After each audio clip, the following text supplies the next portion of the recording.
ஒரு பெரிய ஆறு, அதை கடந்து அடுத்த பக்கம் போகணும். இந்த பக்கம் 8 பேர் நின்றுட்டு இருக்கிறாங்க. 8 பேரும் சேர்ந்து ஒரு குழுவா வந்திருக்கிறாங்க. இவங்க எல்லாருமே பண்டிதர்கள், குருமார்கள், அதாவது அறிவாளிகள். இவங்க எல்லாரும் அந்த ஆற்றை கடந்து அடுத்த கரைக்கு போகணும். அப்புறம் அங்க இருந்து பக்கத்துல இருக்கிற ஒரு ஊருக்கு போய் சேரணும். கரை ஓரமா ஒரு படகு கட்டி கிடந்தது. அதுல ஏறி உக்காந்தாங்க. அது மூலமா அடுத்த கரைக்கு போய் சேர்ந்தாங்க.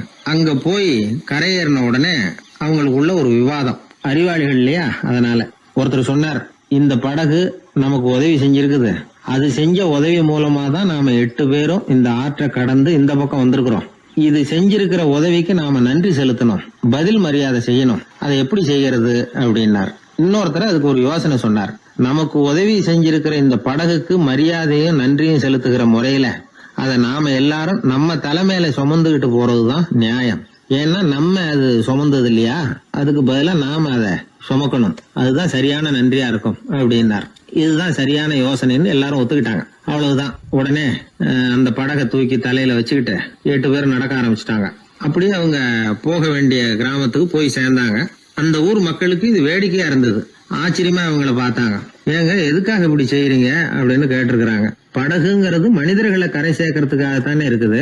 நாம அதை எதுக்காக சுமக்கணும்? அதை ஆற்றங்கரையிலேயே விட்டுட்டு வந்திருக்கலாமே அப்படின்னாங்க.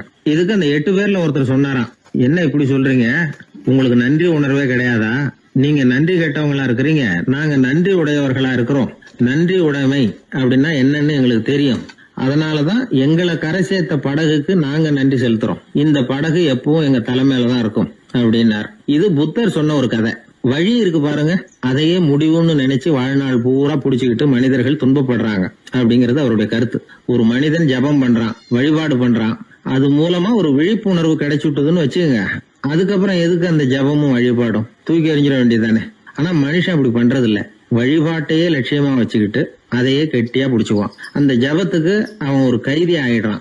அதனால அதை விட்டுட்டு அவனால வெளியில வர முடியல. வழிபாடு மூலமா சாதிச்சுடலாம் அப்படின்னு நினைக்கிறது தப்பு அப்படிங்கிறார் ஓஷோ. ஜபம்ங்கிறது ஒரு முள். காலில் குத்துன முள்ளை எடுக்கிறதுக்கு இன்னொரு முள்ளை பயன்படுத்துறோம். முள்ளை எடுத்தாச்சு, அப்புறம் என்ன? 2 முள்ளையும் வீசி எறிஞ்சிட வேண்டியது தானே. 2 முள்ளுக்குமே இனிமே பிரயோஜனம் இல்ல. பழைய முள் இருந்த இடத்துல புதிய முள்ள குத்தி வச்சா வலிதான் தொடரும். அப்படி செய்யறவன் முட்டாள். ஆனா இப்படிப்பட்ட முட்டாள்களுக்கு உலகத்துல பஞ்சமே இல்லைங்கிறார் அவர். அதனால வழிபாடு, ஜபம் அப்படின்னு எல்லாம் சொல்றோமே, அதையெல்லாம் கூட விழிப்புணர்வோட பயன்படுத்தணும். நம்ம ஆள் ஒருத்தன், அவன் என்னன்னா காலில் ஒரு முள்ள தைச்சுக்கிட்டான், இன்னொரு முள்ளால அதை எடுத்துக்கிட்டு இருக்கிறான். ரொம்ப நேரமா முயற்சி பண்ணிட்டு இருந்தான். கடைசியா அப்பாடா எடுத்தாச்சு அப்படின்னு சொல்லிவிட்டு மறுபடியும் முள்ள எடுக்க ஆரம்பிச்சான். என்னப்பா இது, அதுதான் முள்ள எடுத்துட்டிய, அதுக்கப்புறம் என்னத்துக்கு முயற்சி பண்ணிட்டு இருக்கிறேன்னு கேட்டாங்க. இதுக்கு அவன் சொல்றான், ஏற்கனவே தச்சிருந்த முள்ளை எப்பவோ எடுத்துட்டேன், அதை எடுக்கிறதுக்காக உபயோகப்படுத்திக்கிட்டு இருந்தேனே இன்னொரு முள்ளு, அது இப்ப உள்ள மாட்டிக்கிட்டு இருக்குது, அதனாலதான் மறுபடியும் முதல்ல இருந்து ஆரம்பிக்கிறேன் அப்படின்னா. இப்படி வாழ்க்கையில முதல்ல இருந்து ஆரம்பிக்கிறவர்களும் அதிகம், முதல்லயே இருந்துகிட்டு இருக்கிறவங்களும் அதிகம். வாழ்க்கையில படிப்படியா முன்னேறணும், வாழ்க்கையை புரிஞ்சுக்கிட்டு முன்னேறணும். அதுக்கு இந்த பெரியவர்கள் சொல்லுகிற தத்துவத்தை எல்லாம் சரியா புரிஞ்சுக்கிட்டு அது பிரகாரம் நாம நடக்கணும். ஒரு பெரிய இடத்து பொண்ணு நிறைய படிச்சிருக்கிறா, பட்டங்கள் எல்லாம் வாங்கியிருக்கிறா, வேலைக்கு எதுக்கும் போகல, அதுக்கு அவசியமும் இல்லை, வசதியான குடும்பம். அந்த பொண்ணுக்கு பொழுதுபோக்கு என்ன தெரியுமா? பத்திரிகை படிக்கிறது, தொலைக்காட்சி பார்க்கறது, வானொலி கேட்கறது, இதுதான் பொழுதுபோக்கு. முக்கியமா அதுல வர்ற விளம்பரங்களை கவனிக்கிறது. சந்தைக்கு ஏதாவது புதுசா பொருள் வந்திருந்தா உடனே காரை எடுத்துட்டு போக வேண்டியது, அதை வாங்கிட்டு வந்துட வேண்டியது. ஒரு நாள் அது மாதிரி ஒரு விளம்பரம் கண்ணில் பட்டது. புதுமையான சமையல் செய்யக்கூடிய சாதனம் ஒன்று வந்திருக்கிறதாக செய்தி. உடனே அதை வாங்கணும்னு ஆசை. வழக்கம் போல அன்னைக்கு சாயந்தரமே காரை எடுத்துட்டு புறப்பட்டா. பார்த்தா விலை அதிகம்தான், இருந்தாலும் அதை பத்தியெல்லாம் கவலைப்படல. அதிக விலை கொடுத்து அந்த சமையல் இயந்திரத்தை வாங்கிட்டு வந்துட்டா. ஒரு பெரிய அழகான அட்டைப்பெட்டிக்குள்ள அது இருந்தது. துண்டு துண்டு பாகங்களா அதுக்குள்ள அடுக்கி வைக்கப்பட்டிருந்தது. அதை ஒன்னோட ஒண்ணு சேர்த்து முழு இயந்திரமா ஆக்கிய வேண்டியது நம்ம வேலை. அதெல்லாம் எப்படி ஒண்ணு சேர்க்கறது? அதுக்காக ஒரு கையேடு அது உள்ளே வச்சிருக்கிறாங்க.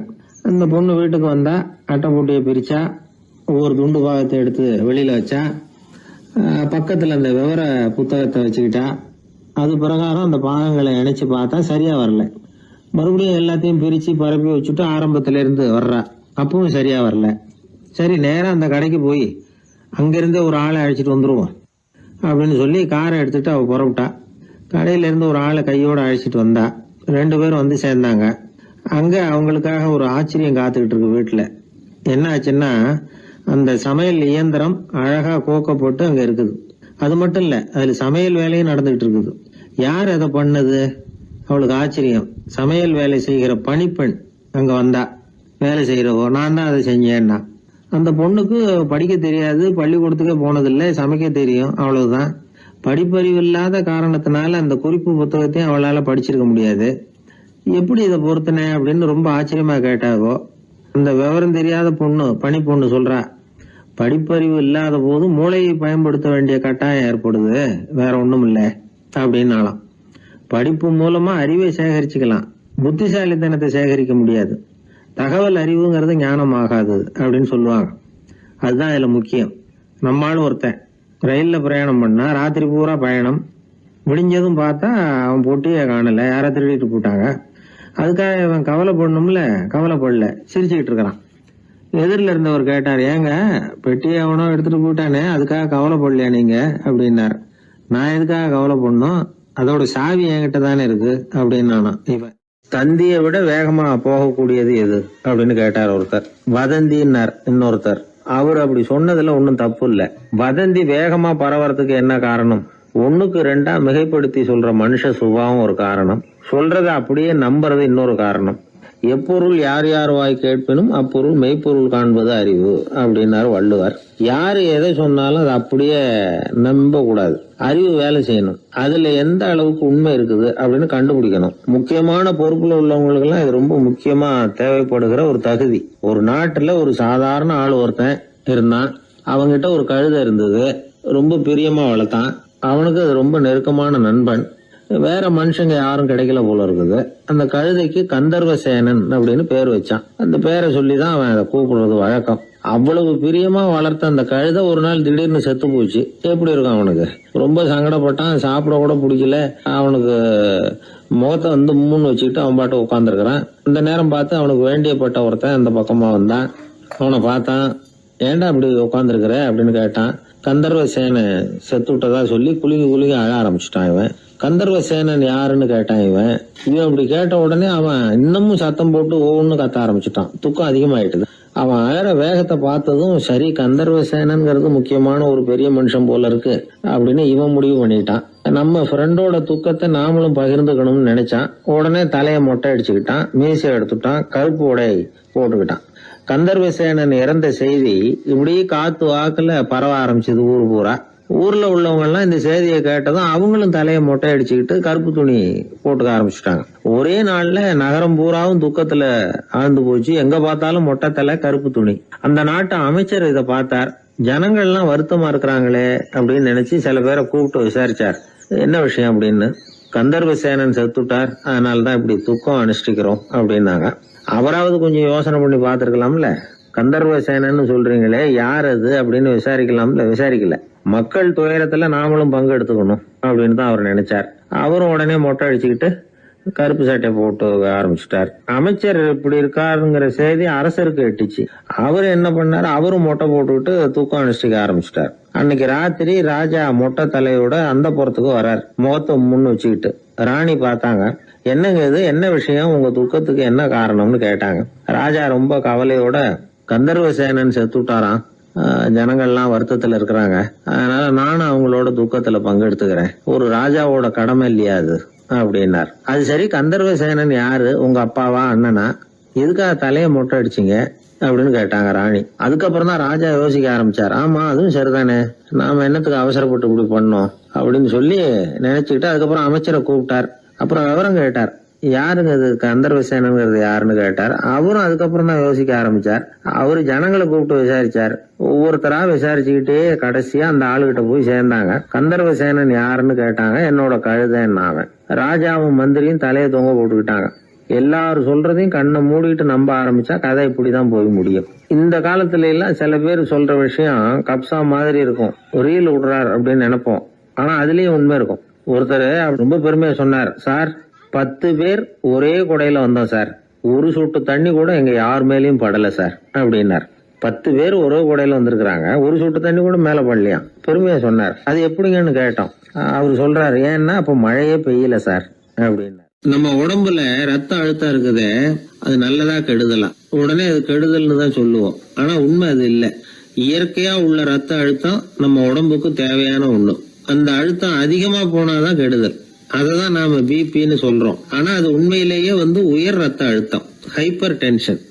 இதயம்ங்கிறது ஓயாம வேலை செஞ்சுக்கிட்டு இருக்கிற ஒரு பம்பு. இதயம் சுருங்கி ரத்தத்தை பம்பு செய்யறப்போ ரத்த அழுத்தம் கூடுதலா இருக்கும். இதுக்கு பேரு சிஸ்டாலிக் பிளட் பிரஷர் அப்படின்னு பேர். இதயம் விரிந்த நிலைக்கு திரும்புறப்போ ரத்த அழுத்தமும் குறையுது. இதுக்கு பேரு டயஸ்டாலிக் பிளட் பிரஷர் அப்படின்னு பேர். இப்படி இது மாறி மாறி இருக்கும். இந்த பிபி 140 90 இப்படின்லாம் சொல்றாங்கல்ல, இதுதான். சீரா இருக்க வேண்டிய ரத்த அழுத்தம் ஒரு அளவுக்கு மேல அதிகரிச்சுட்டா ஆபத்து ஆரம்பம்னு அர்த்தம். சரி, இந்த உயர் ரத்த அழுத்தம் உண்டாகிறதுக்கு என்ன காரணம்? இதனாலதான் இது வருதுன்னு ஒரு காரணத்தை குறிப்பிட்டு சொல்ல முடியாது. ஆனா வம்சாவளி காரணம், ரொம்ப டென்ஷனான சூழ்நிலையில வேலை செய்யறது, உடம்பு குண்டா இருக்கிறது, இதெல்லாம் இந்த ஹை பிபிக்கு துணை செய்யுது. அப்படிதான் எடுத்துக்க வேண்டியிருக்குது. இது கிருமியினால ஏற்படுற வியாதி இல்ல, உடம்புல ஏற்படுற ஒரு பழுது, அவ்வளவுதான். 40 வயசுக்கு மேலதான் பொதுவா இது பாதிக்கும். அதெல்லாம் சரி. ஒருத்தருக்கு உயர் ரத்த அழுத்தம் இருக்குது, அதை கட்டுப்படுத்துறதுக்கு வழி ஏதாவது உண்டா அப்படின்னா உண்டு. மருந்து கொடுத்தும் சரி பண்ணலாம். மருந்து இல்லாத சிகிச்சை முறைகளும் இருக்குது. இப்ப மருந்து சாப்பிடுறதுன்னா டாக்டர் கிட்ட போயிடலாம். அதுக்கு இப்ப சுமாரா 30 விதமான மருந்துகள் இருக்குதான். மருந்தோட உடல் கட்டுப்பாடும் மனக்கட்டுப்பாடும் சேர்ந்ததுன்னா ரொம்ப விசேஷம். அது இருக்கட்டும், மருந்து இல்லாம நாம செய்ய வேண்டியது என்ன, அதை தெரிஞ்சுக்குவோம். முதல்ல சீரான உடற்பயிற்சி, வாக்கிங் ரொம்ப நல்லது. மனசை அமைதிப்படுத்துறதுக்கு யோகாசனம், ஆழ்நிலை தியானம், இது மாதிரியான பயிற்சிகள் நல்லது. ஒரு காலத்துல யோகாசனம் பண்ணுங்க, தியானம் பண்ணுங்கன்னு சொன்னா ஒரு மாதிரியா பார்த்தாங்க. இப்ப மருத்துவ நிபுணர்களே அதெல்லாம் ரொம்ப அவசியம்தான் அப்படின்னு சொல்றாங்க. இன்னொரு அதிசய சிகிச்சை முறை இப்போ வழக்கத்துக்கு வந்திருக்குது. பயோ ஃபீட்பேக் அப்படின்னு பேரு. மூளையின் அழுத்த அலைகளை பதிவு பண்ணி அதை மறுபடியும் உடம்புக்குள்ள செலுத்தி இந்த ரத்த அழுத்தத்தை சீராக்கி போடுறாங்க. சில பேருக்கு இந்த ஹை பிபி பார்டர் லைன்ல இருக்கும். அவங்களுக்கெல்லாம் மருந்துகள் அவசியம் இல்லை. வாழ்க்கை முறையில சில மாற்றங்களை பண்ணிக்கிட்டாவே போதும். பிஹேவியரல் மாடிஃபிகேஷன்ஸ் சொல்றாங்க. அது எப்படின்னா, பரபரப்பான வாழ்க்கை முறையை தவிர்க்கணும். புகைப்பிடிக்கிற பழக்கம், மது அருந்தும் பழக்கம், இதெல்லாம் இருந்தா விட்டுடணும். சாப்பாட்டுல உப்பை குறைக்கணும். கொழுப்பு சத்து ஆகாரங்களை குறைச்சிக்கணும். முடிஞ்சா விட்டுடலாம். குடும்பத்துல ஏற்கனவே யாருக்காவது ஹை பிபி இருந்தா சந்ததிகள் ஜாகிரதையா இருக்கணும். நடுத்தர வயசு அடைஞ்சவங்க அப்பப்ப அந்த பிபி செக் பண்ணிக்கிறது நல்லது. டாக்டர் சொல்றத நம்மள பல பேர் சரியாவே கேட்கறது இல்லை. அதனாலதான் இடைஞ்சல். ஒரு ஆளு பிபின்னு சொல்லி டாக்டர் கிட்ட போனான். உடம்பு குண்டா இருக்கு, அதை குறைக்கணும், முதல்ல தினமும் உடற்பயிற்சி பண்ணு அப்படின்னாரு. சரின்னு சொல்லிவிட்டு வந்தான், செஞ்சான். கொஞ்ச நாள் கழிச்சு மறுபடியும் டாக்டர் கிட்ட போனான். என்னப்பா எக்ஸசைஸ் பண்ணியா அப்படின்னு கேட்டார். தினமும் பண்ணேன் டாக்டர்னா. என்ன பண்ணேன்னு கேட்டார். முன்னெல்லாம் சிகரெட்டை கடையில வாங்குவேன், இப்ப நான் அப்படி வாங்குறத விட்டுட்டேன். தினமும் நானே என் கையாலேயே உருட்டி தயார் பண்றேன் டாக்டர். இது ஒரு எக்ஸசைஸ் தானே அப்படின்னா. ஒரு தடவை கலைவாணர் NS கிருஷ்ணன் பேராசிரியர் கல்கியை சந்திச்சு பேசிக்கிட்டு இருந்தாராம்.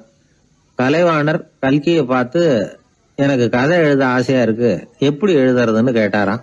கதை எழுதுறதுக்கு 4 மை வேணும்னாராம் கல்கி. அப்படியா, அப்படின்னா என்னென்ன கலர் மை அப்படின்னு கேட்டிருக்காரு கலைவாணர் சிரிச்சுக்கிட்டே. நான் சொன்னது கலர் மை இல்ல, அது வேற மை. அதாவது கதை எழுதுறதுக்கு தேவைப்படுகிற 4 மை எதுன்னா, 1 திறமை, 2 பேணாமை, 3வது தனிமை, 4வது பொறுமை அப்படின்னாராம். உடனே கலைவாணர், உங்க யோசனை அருமை அப்படின்னாராம். அதுதான் கலைவாணர். பொதுவா எழுத்தாளர்கள் எழுதுற மாதிரி நடந்துக்கிறது இல்ல. ஆனா கலைவாணர் என்ன சொல்லுவாரோ அதே மாதிரி நடந்துக்குவார். எல்லாருக்கும் எல்லாம் கிடைக்கணுங்கிற கருத்தை சினிமா படங்கள்ல வலியுறுத்துவார். அதே மாதிரி நடைமுறை வாழ்க்கையிலேயே எல்லாருக்கும் எல்லாமும் கொடுப்பார்.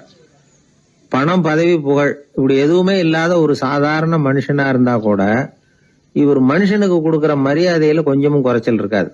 இந்த குணம் சாதாரணமா எல்லாருக்கும் இருக்கிறது இல்ல.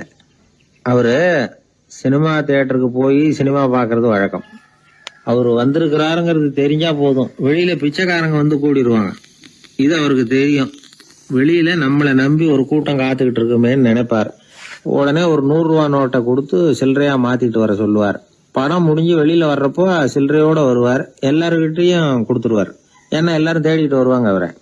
என்ன எல்லாரும் சௌக்கியமா இருக்கிறீங்களா அப்படின்னு பிரியமா விசாரிப்பார். ஏதோ ரொம்ப நெருங்கின சொந்தக்காரங்களை விசாரிக்கிறது மாதிரி விசாரிப்பாரு. தன்கிட்ட இருக்கிற சில்லறையை எல்லாருக்கும் சமமா பிரிச்சு கொடுத்துட்டு தான் அங்கிருந்து புறப்படுவார். ஒரு நாள் அது மாதிரி புறப்படுற சமயத்துல ஒரு சின்ன பையனுக்கு சில்லறை எதுவும் கிடைக்கல கொடுக்கறதுக்கு. இது கலைவாணருக்கு தெரியாது. கார்ல ஏறி புறப்பட்டு போயிட்டார். அந்த பையன் காரை புடிச்சுக்கிட்டு பின்னாடியே ஓடியாந்துருக்கிறான். ஐயா, நீங்களே இல்லைன்னு சொன்னா நான் என்ன பண்றது? இன்னைக்கு பட்னி தான், அம்மாவுக்கு வேற உடம்பு சரியில்லை அப்படின்னு கத்திக்கிட்டே ஓடியாந்தானா. கலைவாணர் கவனிச்சுட்டார். உடனே காரை நிறுத்த சொன்னார். இறங்கினார். அந்த சின்ன பையனை கட்டி பிடிச்சிக்கிட்டு என்ன மன்னிச்சுக்கப்பா, நான் கவனிக்காம வந்துட்டேன் அப்படின்னு சொல்லி அழ ஆரம்பிச்சுட்டாராம். இன்னொரு தடவை இதே மாதிரி ஒரு தியேட்டர்ல இருந்து வெளியில வந்திருக்கிறார். ஒரு ஆள் அவர்கிட்ட வந்து நின்றுருக்கார். அவர் கொடுக்கறதுக்கு இவர்கிட்ட பணம் இல்ல. பணம் இல்லையாப்பா அப்படின்னாராம். உங்ககிட்டயே இல்லையா அப்படின்னாராம் அவரு. கலைவாணருக்கு மனசு ரொம்ப சங்கடமா போச்சு. உடனே புறப்பட்டு வீட்டுக்கு போனார். அங்க இங்க தேடி பார்த்து அங்க இருந்த கொஞ்சம் நெஞ்ச சில்லறையை எடுத்தார். காரு டிரைவரை கூப்பிட்டார்.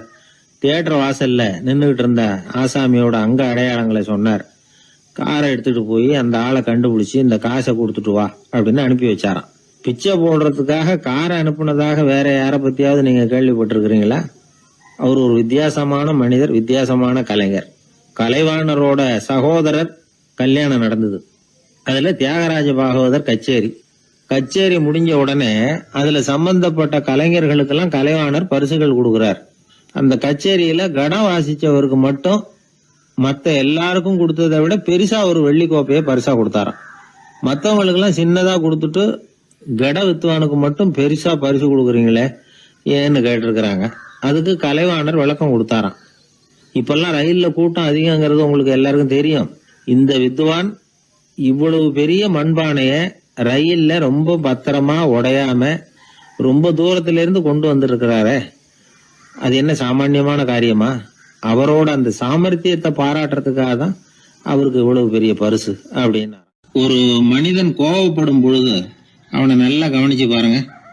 ஏதாவது ஒரு மிருகத்தின் சாயல் அவன் முகத்துல தெரியும். முகம் அழகா இருக்கிறது எப்போ?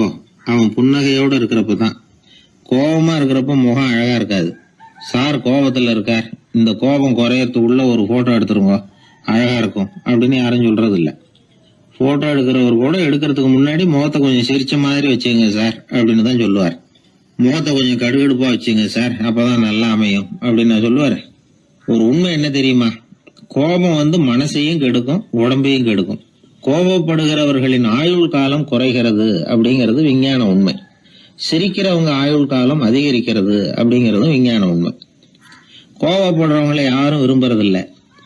கோபப்படுற அப்பா அம்மா கிட்ட பிள்ளைங்க நெருங்காது. கோபப்படுற அதிகாரிகள் கிட்ட ஊழியர்கள் நெருங்க மாட்டாங்க. கோபப்படுற வாத்தியார்கிட்ட பிள்ளைங்க நெருங்குறது இல்ல. அவன் எப்ப பார்த்தாலும் வள்ளு வள்ளுன்னு விழுவான்.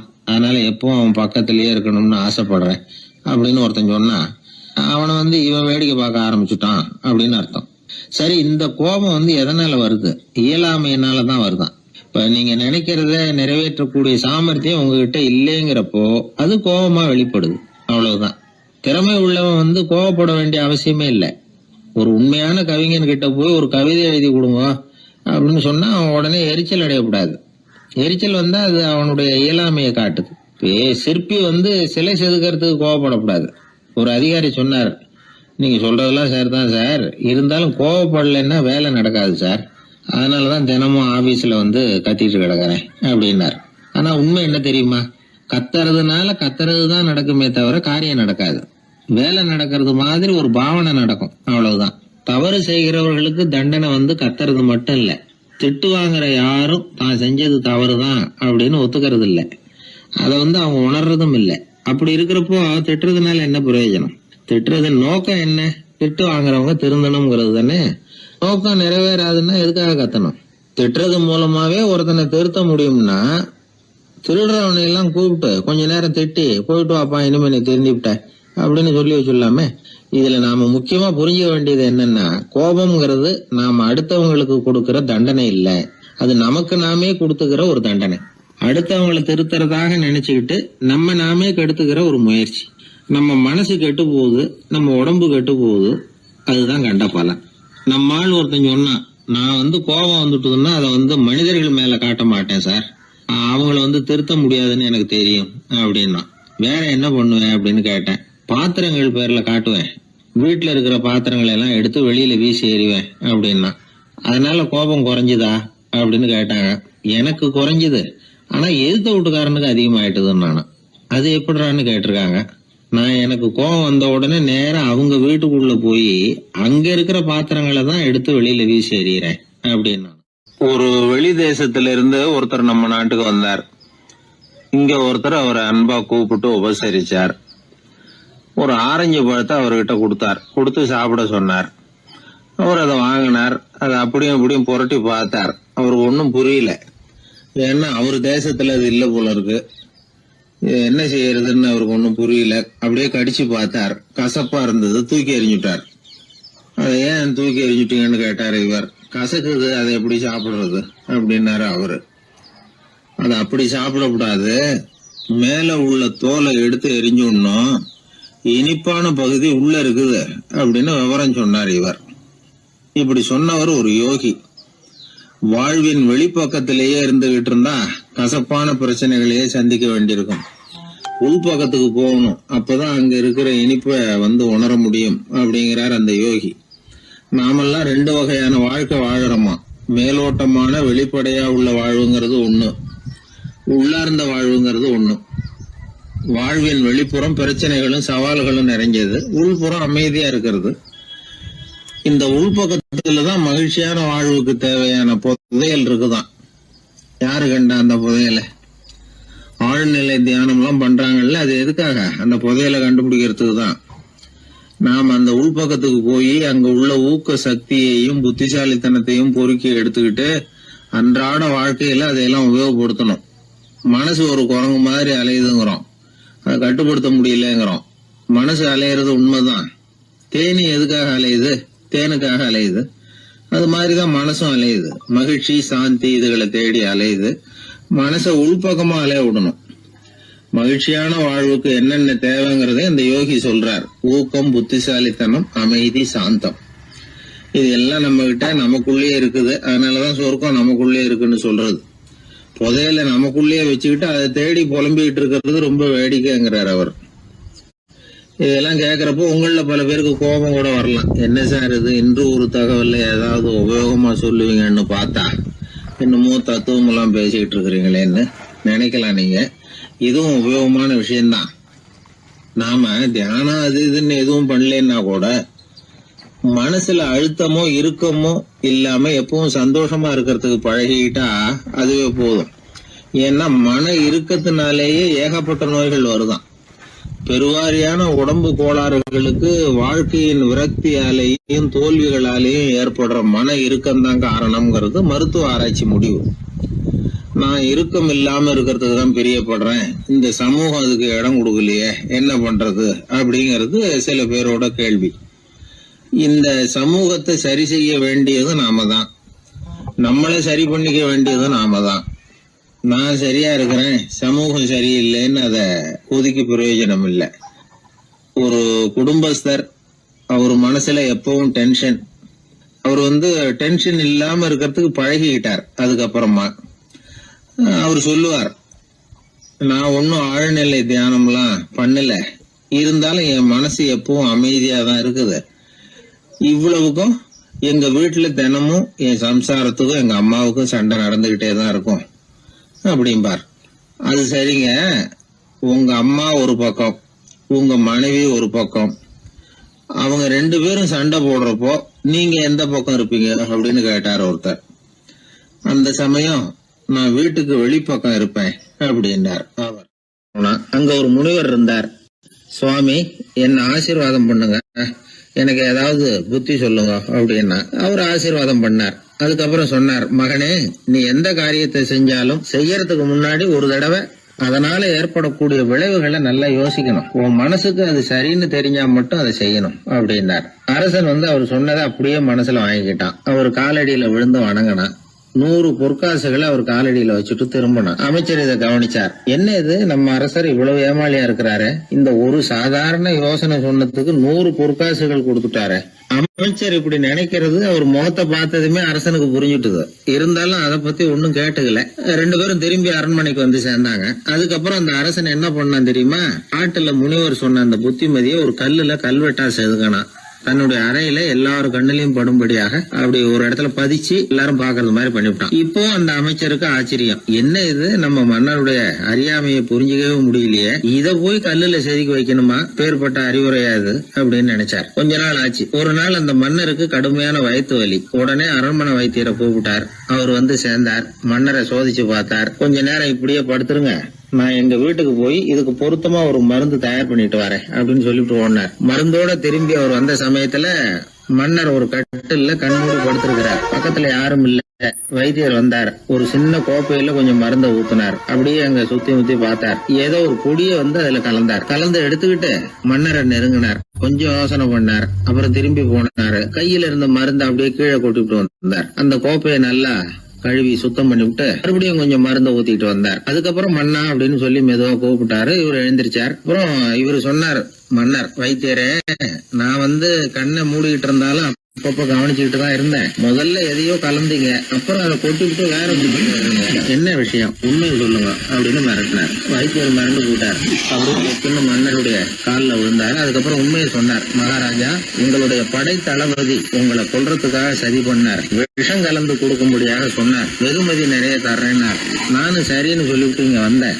அவர் கொடுத்த விஷப்பொடிய மருந்துல கலந்தேன். எடுத்துக்கிட்டு உங்ககிட்ட வந்தப்போ எதிரில நீங்க வச்சிருக்கிற அந்த கல்வெட்டு வாசகம் கண்ணுல போட்டது. எந்த காரியத்தை செஞ்சாலும் அதோட விளைவுகளை பத்தி யோசிக்க சொல்லிச்சு அந்த வாசகம். யோசனை பண்ணுனேன், என் உயிருக்கே ஆபத்துங்கிறத புரிஞ்சுக்கிட்டேன். உடனே திரும்பி போய் அதை கொட்டி கழுவி விட்டு வேற நல்ல மருந்தா ஊத்திக்கிட்டு வர்றேன் அப்படின்னார். இப்ப அந்த மன்னர் அமைச்சரை கூப்பிட்டார். பாத்தீங்களா, இந்த புத்திமதிய அன்னைக்கு நீங்க அலட்சியமா நினைச்சீங்க, இன்னைக்கு அதுதான் என் உயிரை காப்பாத்தி இருக்குது அப்படின்னார். அமைச்சர் தலையை குனிஞ்சுக்கிட்டாராம். அதனால பெரியவர்கள் நமக்கு சொல்ற புத்திமதி சாதாரணமா தான் தெரியும். அதுக்காக நாம வந்து அதை அலட்சியம் பண்ணிடக்கூடாது. இந்த காலத்துல ஒருத்தன் ஒரு சாமியார் கிட்ட போனா ஒரு 1000 ரூபாய அவர் காலடியில வச்சுட்டு திரும்பி வந்தான். எதுக்கு அதுன்னு கேட்டேன். இன்னைக்கு நான் இந்த அளவுக்கு நல்லபடியா இருக்கிறதுக்கு அவர் தான் காரணம். ஏற்கனவே ஒரு தடவை இவர்கிட்ட வந்து புத்தி சொல்லுங்கன்னு கேட்டேன், மாட்டேன்னு விட்டார். அன்னைக்கு அவர் ஏதாவது எனக்கு புத்தி சொல்லி நான் அது பிரகாரம் நடந்திருந்தேன்னா இன்னைக்கு நான் வீணா போயிருப்பேன்.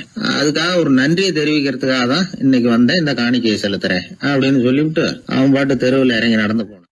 உழைப்பும் நேர்மையும் உயர்வதற்கு வழிகள். அதை விட்டுட்டு உட்கார்ந்த இடத்துல இருந்துகிட்டே உயர போகணும் அப்படின்னு ஆசைப்படக்கூடாது. பல பேர் அப்படிதான் கற்பனை பண்றாங்க. அந்த கற்பனையிலேயே பாதி வாழ்க்கை ஓடி போடுது. உழைப்புங்கிற வழியையும் நேர்மைங்கிற வழியையும் ஒதுக்கிவிட்டு குறுக்கு வழியில ஓட நினைக்கிறவங்க குப்புற விழுந்துடுறாங்க. எந்த தொழிலை நாம செய்தாலும் சரி, அந்த தொழிலுக்குரிய பெருமையை நாம புரிஞ்சுக்கிட்டு அதுல ஈடுபடணும். அப்படி இல்லாம என்ன சார் பொழப்புது, இந்த தொழிலை மனுஷன் செய்வானா அப்படி புலம்பிக்கிட்டே இந்த தொழிலையே செஞ்சுக்கிட்டு இருக்கிறவங்க நம்மள பல பேர் உண்டு. செய்யும் தொழிலே தெய்வம் அப்படின்னு சொல்றாங்கல்ல, அப்படி சொல்றது எதுக்காக? அந்த அளவுக்கு அதுல ஒரு ஈடுபாடு வேணுங்கிறதுக்காக தான். ஒரு பெரிய மலைப்பகுதி, அந்த மலை அடிவாரத்துல ஒரு சிற்பி உட்காந்து ஒரு சிலையை வடிச்சுக்கிட்டு இருக்கிறான். கையில ஒரு சின்ன உளிய வச்சுக்கிட்டு ஒரு பெரிய கருங்கல் பாறையை கொஞ்சம் கொஞ்சமா உடைச்சுக்கிட்டு இருக்கான். ஒரு சிற்பத்தை வடிக்கிறதுங்கிறது அவ்வளவு உன்னதமான ஒரு தொழிலா? எல்லாராலையும் முடியுமா அது? அப்படி இருந்தும் அந்த சிற்பிக்கு மன நிறைவில்லை. அவன் நினைக்கிறான், இந்த கடுமையான வெயில்ல உட்கார்ந்து வேலை செய்யறது எவ்வளவு கஷ்டம். நாம ஒரு சிற்பியா இருக்கிறதுனால தானே சூரியன் கடுமையான வெப்ப கதிர்களை நம்ம மேல வீசுறான். நாமளே அந்த சூரியனா இருந்துட்டா இந்த கஷ்டம் இருக்காதே. நம்மளை கஷ்டப்படுத்துறவன் நம்மளை விட வலிமை உள்ளவன். அதனால நாம அவனா மாறி விடுறதுதான் நல்லது அப்படின்னு அந்த சிற்பி யோசனை பண்ணான். அவன் எண்ணம் உடனே நிறைவேறிட்டுது. இயற்கைங்கிற மாபெரும் சக்தி அவனை ஒரு சூரியனா மாத்தி விட்டுது. சிற்பி இப்போ ஒரு சூரியனா மாறினான். இனிமே இந்த உலகத்துல நம்மளை விட வலிமை உள்ளவன் வேற யாரும் கிடையாது அப்படின்னு நினைக்க ஆரம்பிச்சுட்டான். அவனுக்கு மகிழ்ச்சியா இருந்தது. அந்த மகிழ்ச்சி அதிக நேரம் நீடிக்கல. ஏன்னா கொஞ்ச நேரத்துல ஆகாயத்துல கரிய மழை மேகங்கள் அப்படியே சூழ்ந்து வந்தது.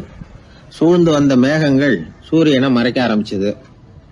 இப்போ சூரியனா இருந்த அந்த சிற்பி நினைச்சு பாக்குறான், என்ன இது, என்னையே இந்த மேகம் மூடி மறைக்குதுன்னா அது என்னை விட பெரிய ஆளா தான் இருக்கணும். அதனால இனிமே நாம சூரியனா இருக்கக்கூடாது, நாம மேகமா தான் இருக்கணும், அதுதான் கௌரவம் அப்படின்னு நினைக்க ஆரம்பிச்சிட்டான். இப்பவும் பாருங்க, இயற்கை அவனுடைய ஆசையை நிறைவேற்றி வச்சது. சூரியனா இருந்த சிற்பி மேகமா மாறினான். வான வீதியில அப்படியே உல்லாசமா வர ஆரம்பிச்சான். அந்த உல்லாசமும் அதிக நேரம் நீடிக்கல. எதிரில் பார்த்தா பிரம்மாண்டமான மலைகள் வழியை அடைச்சிட்டு நிக்குது. வேகமா வந்த மேகம் மலையில மோதிக்கிட்டுது. அந்த மலையை தாண்டி அப்பால செல்ல முடியல. இப்போ அந்த மேகம் நினைக்குது, நாம எந்த தடையும் இல்லாம அந்தரத்துல மிதந்து வர்றோம். நம்மையே போக விடாம தடுக்குதுன்னா அந்த மலைக்கு எப்பேற்பட்ட வலிமை இருக்கணும். இனிமேலும் நாம மேகமா இருந்து பிரயோஜனம் இல்ல, இருந்தா மலையா இருக்கணும், அதுதான் பெருமை அப்படின்னு நினைக்க ஆரம்பிச்சான். இப்பவும் பாருங்க, இயற்கை அவனுடைய ஆசையை நிறைவேற்றி வச்சது. மேகமா இருந்த சிற்பி மலையா மாறினான். பெரிய மலை பூமிக்கும் வானத்துக்குமா நின்றுகிட்டு இருக்கு. இனிமே நமக்கு எந்த கவலையும் இல்லை அப்படின்னு நினைச்சது அந்த மலை. இப்படி நினைச்சுக்கிட்டு இருந்த வேளையில அந்த மலையோட காலடியில அடிவாரத்துல ஏதோ சத்தம் கேட்டது. என்ன சத்தம் இது அப்படின்னு சொல்லி அந்த மலை மெதுவா குனிஞ்சு பார்த்துதான். பார்த்தா அங்க ஒரு மனுஷன் தன்னுடைய கையில உளிய வச்சுக்கிட்டு மலையை கொத்திட்டு இருக்கிறான். ஏதோ ஒரு சிற்பத்தை வடிக்கிறதுக்காக அவன் முயற்சி பண்ணிட்டு இருக்கிறான். இப்போ அந்த மலை நினைச்சுதான், மலையே ஒருத்தன் உடைக்கிறான்னா அவன் எப்பேற்பட்ட வலிமை உள்ளவனா இருக்கணும். இனிமேலும் மலையா இருந்து பிரயோஜனம் இல்ல, மனுஷனா மாறணும், அதுதான் சரி அப்படின்னு நினைச்சுதான். அந்த வினாடியே அந்த மலை ஒரு மனுஷனா மாறிச்சு. அவன் கையில ஒரு உளி, பழையபடியே ஒரு கருங்கல் பாறையை கொத்த ஆரம்பிச்சான். அந்த ஆள் பழைய நிலைமைக்கு வந்துட்டான். இந்த கதையிலிருந்து நாம தெரிஞ்சுக்க வேண்டியது என்னன்னா, தன்னுடைய உண்மையான பலம் என்னங்கிறது தெரியாமலே தாவி தாவி தடுமாறிக்கிட்டு இருக்கிறான் மனுஷன் அப்படிங்கிறது தான். இனிமேலாவது அதை புரிஞ்சுக்கணும். நாம அதுவா மாறணும்னு நினைக்கிறது தப்பு, நாம இருக்கணும் அப்படின்னு நினைக்கிறது தான் உண்மை, அதுதான் சரி. அந்த சிற்பி என்னென்னோ கற்பனை பண்ணி கடைசியில மறுபடியும் சிற்பியாகவே வந்து சேர்ந்தான் பாருங்க. அதனால நம்முடைய உண்மையான பலம் என்ன அப்படிங்கறத தெரிஞ்சுக்கிட்டு நடந்துகிட்டோம்னா வாழ்க்கையில எப்பொழுதும் வெற்றி நிச்சயம். பண்றதுன்னு எனக்கு புரியல அப்படின்னு கவலைப்பட்டார் ஒரு அப்பா. என்ன பண்றது, அப்பாவோட குணம் கொஞ்சமாவது பிள்ளைக்கும் இருக்கதானே செய்யும்னா, அட போங்க சார், அவனை அடக்கிறதுக்கு ஏதாவது வழி சொல்லுவீங்கன்னு பார்த்தா நீங்க என்னோட சரித்திரத்தை புரட்ட ஆரம்பிச்சுட்டீங்களே. அப்புறம் கேட்டேன் அவரை, சரி பையன் அடம் பண்ண அவனை நீங்க எப்படி அடக்குறீங்க அதை சொல்லுங்க முதல்ல, அதுக்கப்புறம் என் யோசனையை சொல்றேன் அப்படின்னு. அவரு சொன்னார், வேற என்ன பண்ணுவேன், மிரட்டுவேன், அடிப்பேன், அவ்வளவுதான் எனக்கு தெரியும்னார். அடிச்சா அடங்கிடுவானா பையன் அப்படின்னு கேட்டேன். அது எப்படிங்க அடங்குவான், இன்னமும் தீவிரமா அடம் பண்ண ஆரம்பிச்சிருவான், கத்தி ரகலை பண்ணிவிடுவான் அப்படின்னார். குழந்தை அடம் பண்றானேங்கிற கவலை பல குடும்பங்கள்ல உள்ள ஒரு பிரச்சனை தான். இதுக்கு இப்ப மருத்துவர்கள் ஒரு சுலபமான வழியை சொல்றாங்க. அது என்னன்னா, ஒரு குழந்தை அடம் பண்ணிச்சுன்னா அதை அடிக்கப்படாதான், அதுக்கு பதிலா வேற ஒரு காரியம் பண்ணலாமா. அது என்னன்னா, குடும்பத்துல இருக்கிற எல்லாரும் ஒண்ணு சேர்ந்து அந்த குழந்தைகிட்ட கொஞ்ச நேரம் பேசாம இருந்தோம்னுமா, பேச்சை நிறுத்திக்கணும். குழந்தையால பேசாம இருக்க முடியாது, அது யோசனை பண்ணும், தன்னுடைய தவறை உணர்ந்து அது வருந்த ஆரம்பிக்கும். இப்படி தொடர்ந்து செஞ்சுக்கிட்டு வந்தா குழந்தை கொஞ்ச நாள்ல அடம் பண்றதை நிறுத்தி விடுமா. இது டாக்டர்கள் இப்ப சொல்லி கொடுக்கற ஒரு யோசனை. அதே மாதிரி சில குழந்தைகள் சரியான காரணம் இல்லாம அடம் பண்ணணுங்கிறதுக்காகவே கத்துது பாருங்க, அதை நிறுத்துறதுக்கு கூட ஒரு வழி இருக்குது. அது என்ன வழின்னா, அது அழற சமயத்துல அந்த சத்தத்தை ஒரு டேப் ரெக்கார்டர் மூலமா பதிவு பண்ணி வச்சுக்கணும். குழந்தை கத்த ஆரம்பிக்குதுன்னு வைங்க, உடனே ஏற்கனவே பதிவு பண்ணி வச்சிருக்கிற அழுகை சத்தத்தை போட்டு அந்த குழந்தை காதுல விழறது மாதிரி பண்ணணும். தன்னுடைய அழுகை சத்தத்தை கேட்க ஆரம்பிச்ச உடனே அந்த குழந்தை தான் அழறத நிறுத்திக்குமா. சில குழந்தைகள் சாப்பிட மாட்டேன்னு அடம் பண்ணும். வளர்ந்த குழந்தைய வற்புறுத்தி சாப்பிட சொல்லக்கூடாது. சில பேர் என்ன பண்ணுவாங்கன்னா, கட்டாயப்படுத்தி சாப்பாட்டை திணிப்பாங்க. அதெல்லாம் ரொம்ப தப்பு. குழந்தைக்கு விவரம் தெரிஞ்சதுக்கு அப்புறம் சாப்பாட்டு விஷயத்துல நீங்க தலையிட வேண்டிய அவசியமே இல்லை. பசிச்சா சாப்பிடணுங்கிறது அதுக்கு புரியும். அது தானாவே சுதந்திரமா எடுத்து போட்டு சாப்பிடுறதுக்கு அனுமதிக்கணும். நீங்க போய் அதுகிட்ட நின்றுட்டு சாப்பிடு சாப்பிடு அப்படின்னு வற்புறுத்திக்கிட்டு இருக்க கூடாது. நீங்க அதை வற்புறுத்தாம இருந்தா அது உங்களை வித்தியாசமா பார்க்க ஆரம்பிக்கும். உண்மையிலேயே பசி இருந்ததுன்னா தனக்கு எவ்வளவு தேவையோ அவ்வளவு எடுத்து போட்டுக்கிட்டு அந்த குழந்தை சாப்பிட்டுக்கும், எந்த பிரச்சனையும் இருக்காது. ஆக இது மாதிரியான சில நுட்பங்களை நாம மனசுல வச்சுக்கணும். அப்படி வச்சுக்கிட்டோம்னா வீட்டுல குழந்தைகளால எந்த பிரச்சனையும் இருக்காது. இந்த காலத்து பையன் ஒருத்தன், அவன் ரொம்ப கவலையோட வந்தான். என்னப்பா விஷயம்னு விசாரிச்சேன். எங்க அப்பா என்கிட்ட 1 மாசம் உன் கூட பேச மாட்டேன் போ அப்படின்னு சபதம் போட்டுட்டாருன்னா, அதுக்காகவா இப்படி கவலைப்படுறேன்னு கேட்டேன். இல்லைங்க, அந்த 1 மாச கெடு இன்னையோட முடியுது, அதுக்காக கவலைப்படுறேன் அப்படின்னா. ஒரு பெரிய சிந்தனையாளர் இருந்தார். அவர் ரஷ்யாவில் இருந்தார். நிறைய புத்தகங்கள் எழுதியிருக்கிறார். அவர் பேரு ஓஸ்பென்ஸ்கி.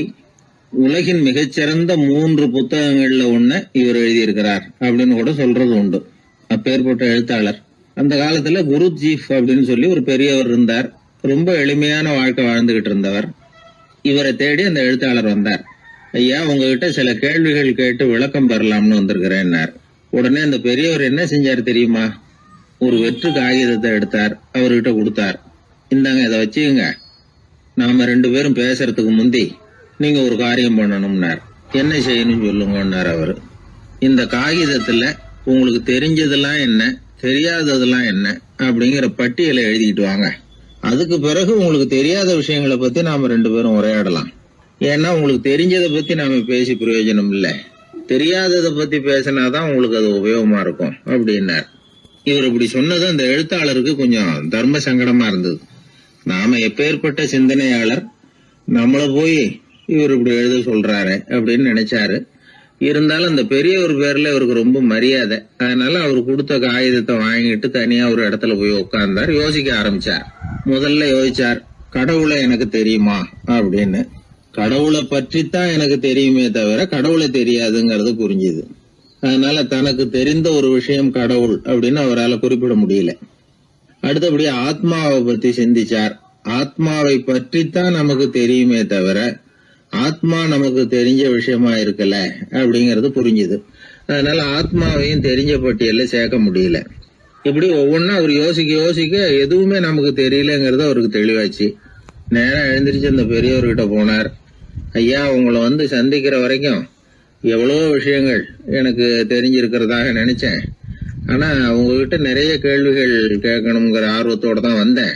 ஆனா நீங்க கேட்ட ஒரு கேள்விக்கு விடை காண முயன்ற போது எனக்கு எதுவுமே தெரியலங்கிறத புரிஞ்சுக்கிட்டேன் அப்படின்னார். அப்படின்னா உலக புகழ்பெற்ற இவ்வளவு புத்தகங்களை உங்களால எப்படி எழுத முடிஞ்சதுன்னு கேட்டார். இவர் சொன்னார், ஐயா, இப்பதான் எனக்கு புரியுது. எனக்கு தெளிவில்லாத பல விஷயங்களையும் நான் எழுதியிருக்கிறேன். அவையெல்லாம் வெற்றும் வார்த்தை குவியல்கள்ங்கிறத நான் இப்ப உணர்றேன். வார்த்தைகளே அறிவு அப்படிங்கிற மயக்கத்திலிருந்து இப்ப நான் விடுபட்டுட்டேன். அறிவு துறையில நான் ஒரு பூஜ்யம்ங்கிறது புரிஞ்சு போச்சு அப்படின்னார். இப்ப பெரியவர் சொன்னார், இப்பதான் உங்களுக்கு உண்மையான அறிவு ஏற்பட ஆரம்பிச்சிருக்குது. எப்போ ஒரு மனிதன் தன்னுடைய அறியாமையை உணர ஆரம்பிக்கிறானோ அப்போதுதான் அறிவின் தொடக்கத்துல அடி எடுத்து வைக்கிறான் அப்படின்னார். அதுக்கு பிறகு என்னாச்சு தெரியுமா? இந்த எழுத்தாளர், சிந்தனையாளர் ஓஸ்பென்ஸ்கி புஸ்தகம் எதுவுமே எழுதலையாம், அதோட விட்டாராம். நம்முடைய அறியாமை நமக்கு புரிய ஆரம்பிச்சுட்டுதுன்னா நமக்கு அறிவு வளர ஆரம்பிச்சுட்டுதுன்னு அர்த்தம். அது நமக்கு புரியறது இல்லை, அதுதான் சிக்கல். ஒரு நண்பர் சொன்னார், சார், நான் எப்போ வீட்டை பூட்டி விட்டு வெளியூர் போனாலும் திருடன் பூட்டை உடைச்சு விடுறான். அதனால இப்ப புத்திசாலித்தனமா ஒரு காரியம் பண்ணிவிட்டு உங்க ஊருக்கு வந்திருக்கிறேன்னார். என்ன செஞ்சிருக்கிறீங்கன்னு கேட்டேன். வீட்டை பூட்டாமலே வந்துட்டேன் அப்படின்னார். உபயோகமா இருக்கு அப்படின்னார். உடனே பார்வை இல்லாத அந்த பெரியவர் சொன்னாரு, வெளிச்சம்னு ஒண்ணு உண்மையிலேயே இருக்குதா அப்படின்னு கேட்டாராம். உண்மையிலேயே வெளிச்சம் இருக்குங்க அப்படின்னு சொல்லியிருக்கிறாங்க, அதை நான் நம்ப மாட்டேன் அப்படின்னாரா அவரு. சூரியன் இருக்கு, சந்திரன் இருக்கு, நட்சத்திரம் இருக்கு அப்படின்னு சொல்லி பார்த்துருக்குறாங்க, அதையெல்லாம் ஒத்துக்கிறேன். ஆனா அதையெல்லாம் என்ன கொஞ்சம் தொட்டு பார்க்க விடுங்களேன் அப்படின்னாராம். அதையெல்லாம் தொட்டு அறிய முடியாது அப்படின்னு சொல்லியிருக்கிறாங்க. அப்படின்னா முகர்ந்து அறியறேன், மோந்து பாக்குறேன், மோர்ந்து பார்க்க விடுங்க, ஏதாவது வாசனை வருதான்னு பாக்குறேன் அப்படின்னு இருக்கார். அதுவும் முடியாதேன்னாங்களாம். பெரியவர் யோசனை பண்ணிருக்கிறார். சரி, பரவாயில்ல, முரசு அடிக்கிறது மாதிரி அடிச்சு பார்க்கவாவது ஏற்பாடு பண்ணி கொடுங்க, அதை அடிச்சு பார்த்து அதோட சத்தத்தை உணர்ந்துக்கிறேன் அப்படின்னாராம். அதாவது ஒளியின் ஒலியை, அதாவது வெளிச்சத்தின் சத்தத்தை புரிஞ்சுக்கிறேன் அப்படின்னு சொல்லியிருக்கிறார். அதுக்கும் சாத்தியம் இல்லைன்னு சொல்லியிருக்கிறாங்க. சரி, அதுவும் முடியலன்னா அந்த வெளிச்சத்துல கொஞ்சம் எடுத்து என் கையில கொடுங்க, வாயில போட்டு சாப்பிட்டு பாக்குறேன் ருசி எப்படி இருக்குன்னு அப்படின்னு சொல்லி பார்த்திருக்காரு. எந்த வகையிலயும் அவரை அதை ஒத்துக்க வைக்க முடியல. சுத்தி இருந்தவங்க எல்லாம் குழம்பி போயிட்டாங்க. என்னங்க, நாங்க சொல்றத நீங்க நம்பலையா அப்படின்னு கேட்டிருக்காங்க. என்னுடைய 4 புலன்களுக்கும் புலப்படாத ஒண்ண நான் மாயை அப்படிங்கிறேன். நீங்க என்ன அவமானப்படுத்துறதுக்காக இப்படி சொல்றீங்கன்னு நினைக்கிறேன். ஏதோ உங்களுக்கு எல்லாம் பார்வைன்னு ஒண்ணு இருக்கிறதாகவும் அது எனக்கு இல்லைங்கிறதாகவும் சொல்லி என்ன நீங்க அவமதிக்கிறீங்க அப்படின்னார். தர்க்க சாஸ்திரத்துல மேதையான அந்த பெரியவர். சுத்தி இருந்தவங்க பார்த்தாங்க, வெளிச்சம் இருக்குங்கிறத இவர் நம்பணும், இவரை நம்ப வைக்கணும் அப்படின்னா அது புத்தரால தான் முடியும் அப்படின்னாராம் ஒருத்தர். சரி அவர்கிட்டயே போவோம் அப்படின்னு சொல்லி எல்லாரும் அவர்கிட்ட போய் சேர்ந்தாங்க. விவரத்தை சொன்னாங்க. புத்தர் சிரிச்சாராம். எப்படிப்பட்டதுன்னு நான் நினைக்கிறேனோ, அதாவது உண்மை, அப்படித்தான் அவரும் நினைக்கிறார். எதையும் அனுபவபூர்வமா உணர்ந்தாதான் நம்ப முடியும். ஒளிய அனுபவித்து அறியாத வரையில அது இருக்கிறதா இல்லையா அப்படிங்கிற கேள்விக்கு இடம் கிடையாது. அதனால அவரு அதை நம்பாததும் சரிதான் அப்படின்னு சொன்னாராம் புத்தர். அதுக்கப்புறம் சொல்லியிருக்கார், உங்களை குணப்படுத்தி விடலாம், உங்களுக்கு தேவை ஞானி கிடையாது, உங்களுக்கு தேவை மருத்துவர் அப்படின்னாரா. ஒரு டாக்டர் கிட்ட அழைச்சிட்டு போயிருக்கிறாங்க. பார்வை கிடைச்சிட்டுது. வெளிச்சத்தை கண்டதும் அவர் மகிழ்ச்சி அடைஞ்சார். புத்தரை வணங்கினார். நான் வாதம் பண்ணேன், நீங்க எதிர்வாதம் பண்ணல, என்னுடைய பிரச்சனை மருத்துவரால் தான் தீரும் அப்படின்னு சொல்லி எனக்கு பார்வை கிடைக்க செஞ்சீங்க அப்படின்னாராம். மனித குலத்துல ரொம்ப அதிகமானவர்கள் நிலைமை இப்படித்தான். கண்ணை மூடிக்கிட்டு அதை சரின்னு ஒருத்தர் வலியுறுத்தி சொல்லிட்டு இருந்தா அவருக்கு உதவுறது அப்படிங்கிறது முடியாத காரியம். இந்த காலத்துல சில பேர் கண்களை திறந்துகிட்டே சில காரியங்கள் பண்ணுவாங்க. அது தப்புன்னு அவங்களுக்கு பின்னாடிதான் புரியும். ஒருத்தர் தன்னுடைய வலது காலில் கட்டு போட்டுக்கிட்டு அப்படி வந்தார். என்ன ஆச்சுன்னு விசாரிச்சாங்க. எங்க வீட்டு கண்ணாடி ஜன்னல்களை வெளிப்பக்கமா இருந்து சுத்தப்படுத்திக்கிட்டு இருந்தேன், சரியா தொடச்சிக்கிட்டு இருக்கோமா அப்படின்னு கொஞ்சம் பின்னாடி தள்ளி நின்னு பார்த்தேன் அப்படின்னார். அதுக்கும் உங்க கால் உடைஞ்சதுக்கும் என்ன சம்பந்தம்னு கேட்டாங்க. நான் குடியிருந்தது 4வது மாடியாச்சே அப்படின்னாராம். ஊர்ல ஒரு மன்னர் இருந்தார். அவரு பக்கத்து தேசத்து மேல படையெடுக்கணும்னு நினைச்சுக்கிட்டு இருந்தார். அதையும் தன்னுடைய நாட்டோட சேர்த்துக்கணுங்கிற ஆசை. எப்போ படையெடுக்கலாம்னு யோசிச்சுக்கிட்டு இருந்தார். இப்படி யோசிச்சுக்கிட்டு இருந்த சமயத்துல ஒரு பெரியவர் அவரை தேடிட்டு வந்தார். அவர் அடிக்கடி வருவார், அவர்கிட்ட பேசிக்கிட்டு இருப்பார். இப்போ அப்படித்தான் வந்தார். என்ன மன்னா யோசனைன்னாரு. இவர் தன்னுடைய யோசனையை சொன்னார். இந்த சமயத்துல மன்னருக்கு தாகம் எடுத்தது, தண்ணி குடிக்கணும் போல இருந்தது. உடனே அங்க இருந்த ஒரு அரண்மனை பணியாளரை கூப்பிட்டார். போய் கொஞ்சம் தண்ணி கொண்டு வாப்பா அப்படின்னார். அந்த பணியாளர் போனார். ஒரு கோலையில தண்ணி கொண்டு வந்தார். ராஜா கிட்ட நீட்டினார். ராஜா அதை வாங்கி குடிக்கிறதுக்காக வாய்கிட்ட கொண்டுட்டு போனார். அந்த நேரம் பார்த்து, மன்னா கொஞ்சம் பொறுங்கன்னார் இந்த பெரியவர். ஆவலோட குடிக்க போன மன்னர் அப்படியே நிறுத்திக்கிட்டு பெரியவரை பார்த்தார். இப்ப அந்த பெரியவர் சொன்னார், மன்னா இப்ப உங்களை விட வலிமை உள்ள ஒரு சக்தி உங்களுக்கு தண்ணி கொடுக்க மறுத்துடுதுன்னு வைங்க, உங்களை குடிக்க விடாம தடுத்துடுது அப்படின்னா, இப்ப இந்த ஒரு கோவள தண்ணீரை என்ன விலை கொடுத்து வாங்குவீங்க அப்படின்னு கேட்டார். இப்போ எனக்கு இருக்கிற தாகத்துக்கு என்னுடைய அரசாங்கத்துல பாதியையாவது கொடுத்து இந்த தண்ணியை வாங்கறதுக்கு தயங்க மாட்டேன்னார் அவர். சரி இப்ப அந்த தண்ணியை குடிங்கன்னார் பெரியவர். மன்னர் ஆவலோட அந்த தண்ணியை குடிச்சு முடிச்சார். அதுக்கப்புறம் கொஞ்ச நேரம் தன்னுடைய படையெடுப்பு பத்தி சொல்லிட்டு இருந்தார். கொஞ்ச நேரம் கழிச்சு மறுபடியும் இந்த பெரியவர் கேட்டார், மன்னா இப்போ நீங்க ஒரு கோவள தண்ணீரை குடிச்சு முடிச்சுட்டீங்க. இப்ப அந்த தண்ணீர் உங்க உடம்ப விட்டு வெளியில வரக்கூடிய பாதை அடப்பட்டு போச்சு அப்படின்னு வச்சுங்க, அதை வெளியேற்றுவதற்காக நீங்க எவ்வளவு செலவழிப்பீங்க அப்படின்னு கேட்டார். மன்னர் யோசனை பண்ணார். அப்படி ஒரு நிலைமை ஏற்பட்டு போச்சுன்னா என்னுடைய அரசாங்கம் பூராவையும் அதுக்கு ஈடா தர்றதுக்கு கூட தயங்க மாட்டேன்னார்.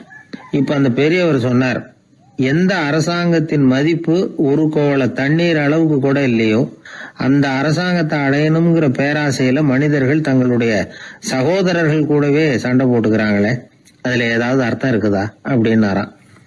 மன்னருக்கு இப்பதான் அர்த்தம் புரிஞ்சுதான். மனசுல தெளிவு உண்டாச்சு. தன் மனசுக்குள்ள உண்டான வெறிய விரட்டி அடிச்சு விட்டார். அதுக்கப்புறம் நிம்மதியா ஆட்சி புரிஞ்சார். இப்படி ஒரு கதை. உயிருக்கு என்ன விலை கொஞ்சம் யோசனை பண்ணி பாருங்க. ஆனா அது இப்ப எவ்வளவு மலிவா போயிட்டுது, அதையும் யோசனை பண்ணி பாருங்களேன். ஆசை பேராசையா மாறுது, அப்புறம் அது வெறியா ஆகுது, அதுக்கப்புறம் பைத்தியம் பிடிக்குது. இந்த காலத்து மனிதர்களுக்கு 2 விதமான பைத்தியம் பிடிச்சிருக்கிறதாக ஒரு பெரியவர் சொல்றார். ஒன்னு பணம், இன்னொன்னு அதிகாரம். இதெல்லாம் எவ்வளவு காலத்துக்கு நீடிக்கும்? ஒரு சர்வாதிகார நாட்டுல 3 பேர் ஜெயில இருட்டு அறையில பேசிக்கிட்டு இருக்கிறாங்க. நீ எப்படி இந்த ஜெயிலுக்கு வந்த அப்படின்னு ஒருத்தர் கேட்டாராம்.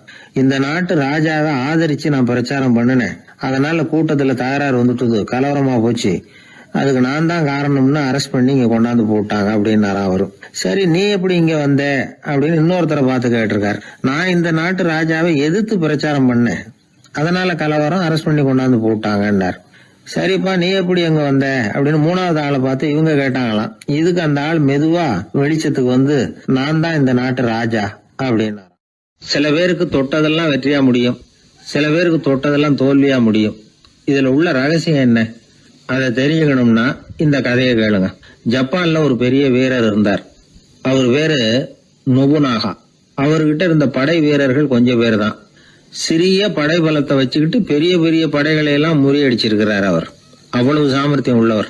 ஒரு தடவை எதிரி மீது படையெடுத்து போயிருக்கிறார். அப்போ அவருடைய படை வீரர்களுக்கும் தளபதிக்கும் ஒரு சந்தேகம் வந்துட்டுது. இந்த போர்ல நாம வெற்றி பெற முடியுமா அப்படிங்கிற சந்தேகம் இருந்தாலும் இதை எப்படி தலைவர்கிட்ட தெரிவிக்கிறது? ரொம்ப யோசனை பண்ணாங்க. கடைசியா கொஞ்சம் துணிச்சலை வரவழைச்சுக்கிட்டு மெதுவா கேட்டுட்டாங்க. அவரு பார்த்தார், சரி அதை நாம முடிவு செய்ய வேணாம். புத்த விகாரத்துக்கு போயிட்டு வருவோம், பூவா தலையா போட்டு பாத்துருவோம், என்ன வருதோ அது பிரகாரம் செயல்படுவோம். என்ன சொல்றீங்க? ஏன்னா போருக்கு செல்லும் பொழுது முழு மனசோட போகணும், ஊசலாட்டம் இருக்கக்கூடாது அப்படின்னார். தளபதியும் படை வீரர்களும் சரின்னு ஒத்துக்கிட்டாங்க. உடனே அவங்க எல்லாரும் அங்க பக்கத்துல இருந்த கோயிலுக்கு போனாங்களாம். தலைவர் உள்ள போனார். எல்லாரும் ஆவலோட வெளியில காத்துக்கிட்டு இருக்கிறாங்க. ரொம்ப நேரத்துக்கு அப்புறம் அவர் வெளியில வந்தார். தளபதி, துணை தளபதிகள் எல்லாரையும் கிட்டத்துல கூப்பிட்டார். அவங்க முன்னிலையில ஒரு தங்க காசை எடுத்தார். இத பாருங்க, இப்ப பூவா தலையா போட்டு பாத்துருவோம். பூ வந்தா தோத்துருவோம், தலை வந்தா ஜெயிச்சிருவோம். அதனால பூ விழுந்தா போர் வேணாம், அதை தவிர்த்துருவோம். தலை விழுந்ததுன்னா போருக்கு போவோம். விதி இப்போ நம்ம கையில தான் இருக்கு. இங்க என்ன தீர்ப்பு கிடைக்குதோ அது பிரகாரம் நடப்போம் அப்படின்னு சொல்லிவிட்டு தங்க காசு சுண்டி போட்டார். அது அப்படியே சுழன்று மேல போய் கணீர்னு தரையில வந்து விழுந்தது. எல்லாரும் ஆவலோடு அதை குனிஞ்சி பாக்குறாங்க. தலை விழுந்திருக்குது. ஒரே மகிழ்ச்சி, ஆரவாரம். அதுக்கப்புறம் அவங்களுக்கு சந்தேகம் வரவே இல்லை. அப்படியே உறுதியான ஒரு முடிவோட போருக்கு போனாங்க. வெற்றியோட திரும்பி வந்தாங்க. வெற்றி விழா நடக்குது. தளபதி பேசுறார். இந்த வெற்றியை காசுதான் முடிவு பண்ணுச்சு, அதனால விதியை வெல்ல யாரால முடியும் அப்படின்னார். சொல்லிவிட்டு உட்கார்ந்தார். அப்போ அந்த தலைவர் தன்கிட்ட இருந்த அந்த தங்க காசை எடுத்து ரகசியமா தளபதி கிட்ட கொடுத்தாராம். தளபதி அதை வாங்கி பாக்குறாரு. அந்த நாணயத்துல 2 பக்கமும் தலை தான் இருக்குது. இதுல இருந்து என்ன தெரியுதுன்னா, வெற்றியின் ரகசியம் என்னன்னா மன உறுதி தான். எதை செஞ்சாலும் மனக்குழப்பம் இருக்கக்கூடாது. எண்ணி துணிக கருமம், இது வள்ளுவர் வாக்கு. பரீட்சை ரிசல்ட் வர்ற சமயம் ஒரு பையன் ஒரு காசை சுண்டி போட்டு தலையா பூவா பாத்துக்கிட்டு இருந்தான். என்னப்பா பாஸா ஃபெயிலா பாக்குறியா அப்படின்னு கேட்டாங்க. பரீட்சை ரிசல்ட்டை பொறுத்த வரைக்கும் எனக்கு சந்தேகம் இல்லை சார் அப்படின்னா. அப்புறம் எதுக்கு இது அப்படின்னு கேட்டாங்க. ரிசல்ட் வந்த பிறகு எங்க அப்பா என்ன திட்டுறதோட விட்டுருவாரா இல்ல அடிப்பாரா அப்படிங்கறத தெரிஞ்சுக்கிறதுக்காக இது அப்படின்னு. ஒரே ஒரு ஊர்ல ஒரு ராஜா இருந்தார். அவரு ஒரு வித்தியாசமான ராஜா. எந்த வகையில வித்தியாசமானவர்னு கேட்டா, மக்கள் கிட்ட வரி வசூல் பண்றதுல கொஞ்சம் வித்தியாசமானவர். மற்ற மன்னர்கள் மாதிரி ஒரு நேரடியா வரி வசூல் பண்றது இல்ல, கொஞ்சம் மறைமுகமா அதை பண்ணுவார். அது எப்படின்னா, ஒவ்வொரு குடிமக்களுக்கும் மாசம் ஒரு மரக்கால் நெல்லு மக்கள் கொடுக்கறது இல்ல, ராஜா மக்களுக்கு கொடுப்பார். ஒரு மரக்கால் நெல்ல, அதாவது அரண்மனையில இருந்து ஒவ்வொரு வீட்டுக்கும் நெல் வந்து சேர்ந்துரும். அந்த ஒரு மரக்கால் நெல்லை இவங்க வாங்கிக்கிட்டு அதுக்கு பதிலா ஒரு மரக்கால் அரிசியை ராஜாவுக்கு திருப்பி கொடுக்கணும். இதுதான் அந்த ஊர் வழக்கம். ராஜா வந்து ஜனங்களுக்கு நெல்லை கொடுத்துட்டு அதுக்கு பதிலா அதே அளவு அரிசியா திருப்பி வாங்கிக்குவார். இதை தவிர வரி ஏதும் வசூல் பண்றது இல்ல. இப்படி ஒரு ராஜா. இது மேம்போக்கா பாக்குறதுக்கு ஏதோ சாதாரணமா தெரிஞ்சாலும் குடிமக்கள் ரொம்பவும் கஷ்டப்பட்டாங்க. ராஜா கொடுக்கற நெல்லையும் அரிசியாக்கணும், அதோட இன்னும் ஒரு பாதி அரிசியை அவங்க சேர்த்தும் கொடுத்தாகணும். மக்கள் வந்து ராஜாவை திட்ட ஆரம்பிச்சுட்டாங்க. இந்த ராஜா எப்ப சாவார் அப்படின்னு எதிர்பார்க்க ஆரம்பிச்சுட்டாங்க. ஏன்னா ரொம்ப கஷ்டப்படுத்துறாரு அப்படின்னு. பல பேர் அந்த ஊர்ல வீட்டை காலி பண்ணிவிட்டு வெளி தேசத்துக்கு போயிட்டாங்க. இங்க காலம் தள்ளுறது ரொம்ப கஷ்டம்னு. மக்கள் எதிர்பார்த்தது மாதிரியே நடந்தது.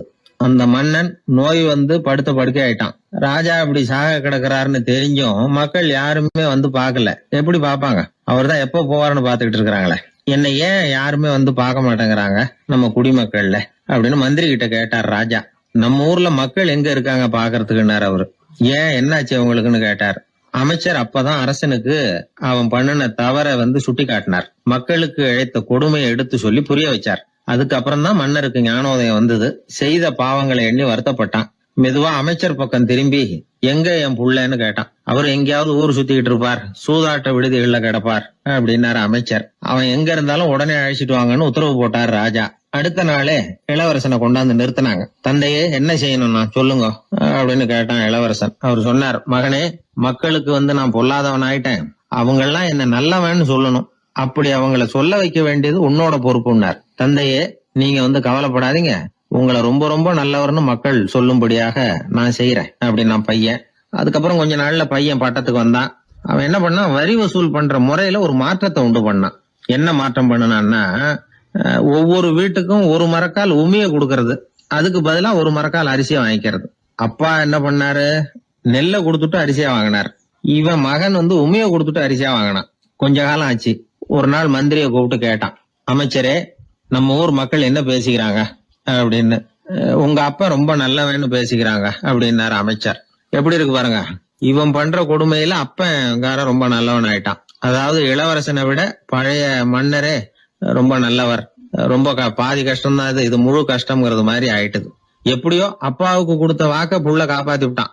அதாவது மன்னர் ரொம்ப நல்லவர்னு சொல்ல வைக்கிறேன்னு தானே சொன்னான், அதே மாதிரி சொல்ல வச்சுட்டான். இந்த காலத்துல இது மாதிரி அப்பாவுக்கு உதவுற பிள்ளைகள் உண்டு. ஒரு பிள்ளையாண்டான்னு சொன்னான், நான் எங்க அப்பாவுக்கு ரொம்ப ரொம்ப உதவியா இருக்கிறேன் அப்படின்னா. அப்படியா, உங்க அப்பாவுக்கு ரொம்ப உதவியா இருக்கிறியா அப்படின்னா, உங்க அப்பா என்ன செஞ்சுட்டு இருக்காருன்னு கேட்டேன். சும்மாதான் இருக்கிறார் அப்படின்னா அவன். சும்மா இருக்கிறதுக்கு இவன் உதவியா இருக்கிறானா? இப்படி இருக்கிறாங்க. அதாவது நல்லவன் அப்படின்னு பேர் வாங்குறது ரொம்ப கஷ்டம். அதை எந்த வகையில வாங்கணும்னு முடிவு பண்றதுதான் முக்கியம். அதனால வாழ்க்கையில நாம மன்னரா இருந்தாலும் சரி, சாதாரண மக்களா இருந்தாலும் சரி, நல்லவன் அப்படிங்கிற பேர் வாங்குறது ரொம்ப முக்கியம். அப்படி நல்லவன்கிற பேர் வாங்கிட்டா வாழ்க்கை ரொம்ப சுலபமா அமையும். ஒரு சீடன் வெளியூர் புறப்படுறதுக்கு தயாரா இருந்தான். ரொம்ப தூரம் போக போறான். திரும்பி வர நாளாகும். புறப்படுறதுக்கான ஆயத்த வேலைகள்ல ஈடுபட்டு இருந்தான். அந்த சமயம் பார்த்து இன்னொரு சீடன் அவங்கிட்ட வந்தான். நம்ம குரு உன்னை அழைச்சிட்டு வர சொன்னார், வா அப்படின்னு கூப்பிட்டான். இவன் உடனே புறப்பட்டு போனான். குருநாதரை பார்த்தான். அவரு காலில் விழுந்து வணங்கினான். வணங்கிவிட்டு எழுந்திரிச்சான். அவ்வளவுதான். குரு ஏதாவது உபதேசம் பண்ணுவாருன்னு எதிர்பார்த்தான். ஆனா நடந்தது என்ன தெரியுமா? குரு அவனுக்கு ஓங்கி ஒரு அடி கொடுத்தார். எதிர்பாராம இந்த அடியை வாங்கினதும் அந்த சீடன் அதிர்ந்து போயிட்டான். பக்கத்துல இருந்த மற்ற சீடர்களும் திகைச்சு போய் நின்னுட்டாங்க. அடி வாங்கின சீடனுக்கு மனசுக்குள்ள குழப்பம். நாம என்ன தப்பு பண்ணணும், புறப்படுற நேரத்துல இப்படி குரு கிட்ட அடி வாங்குற மாதிரி ஆயிட்டுதே அப்படின்னு நினைச்சு மனசுக்குள்ள ரொம்ப வேதனைப்பட்டான். கொஞ்சம் துணிச்சலை வரவழைச்சுக்கிட்டு குருநாதர்கிட்டயே கேட்டுட்டான், சுவாமி, நான் என்ன தப்பு பண்ணினேன்? என்ன இப்படி அடிச்சுட்டீங்களே, ஒரு வார்த்தை கூட உங்களை எதிர்த்து நான் பேசினது இல்லையே, இவ்வளவு காலமா உங்க விருப்பத்துக்கு விரோதமா ஒரு காரியம் கூட நான் செஞ்சது இல்லையே, வந்ததும் வராததுமா ஒண்ணுமே சொல்லாம என்ன அடிச்சுட்டீங்களே, குருவே, நான் செஞ்ச குற்றம் தான் என்ன அப்படின்னு கண்ணீரோட பரிதாபமா கேட்டானா அந்த சீடன்.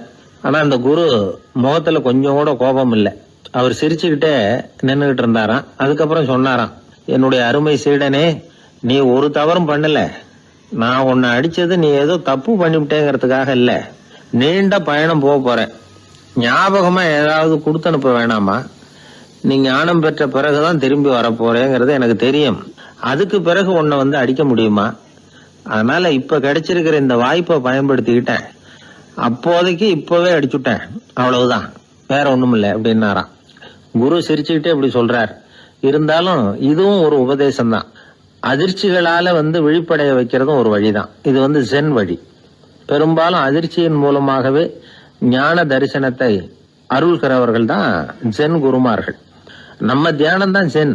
இந்தியாவிலிருந்து இது சீனாவுக்கு போய் கொஞ்சம் பேர் மாறி வளம் பெற்று ஜப்பான்ல ஜென் ஆகி வளர்ந்துருக்குது, அவ்வளவுதான். ஜென்கிறது தியானம். எதை நினைச்சும் தியானிக்கிறது இல்ல, எல்லாத்திலையும் தியானம் இருக்கிறதா சொல்லுது ஜென். பேசுறது, இருக்கிறது, நடக்கிறது, சாப்பிடுறது, சிரிக்கிறது, தூங்குறது, தொழில் செய்யறது அல்லது சும்மா இருக்கிறது எல்லாமே தியானம் தான். ஜென்கிறது ஒரு சுய தரிசனம். தன்னைத்தானே அடையாளம் கண்டுகொள்கிறது தான் அது. இல்லாத எதையும் தேடி கண்டுபிடிக்கிறது இல்ல. சென் மார்க்கத்தை பத்தி ஓஷோ என்ன சொல்றாரு தெரியுமா?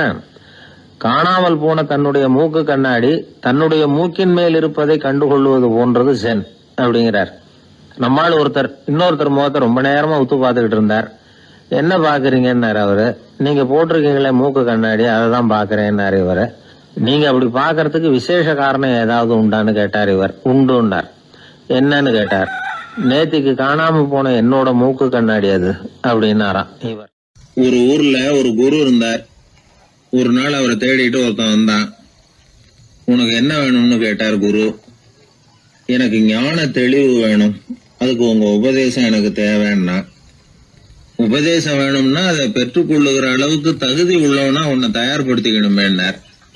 அதுக்கு நான் என்ன செய்யணும் சொல்லுங்கன்னா, முதல்ல நீ செய்ய வேண்டியது என்னன்னா, உங்ககிட்ட இருக்கிற எல்லா கெட்ட குணங்களையும் விட்டுட்டு 1 வருஷம் கழிச்சு வா, அப்புறம் பார்க்கலான்னார்.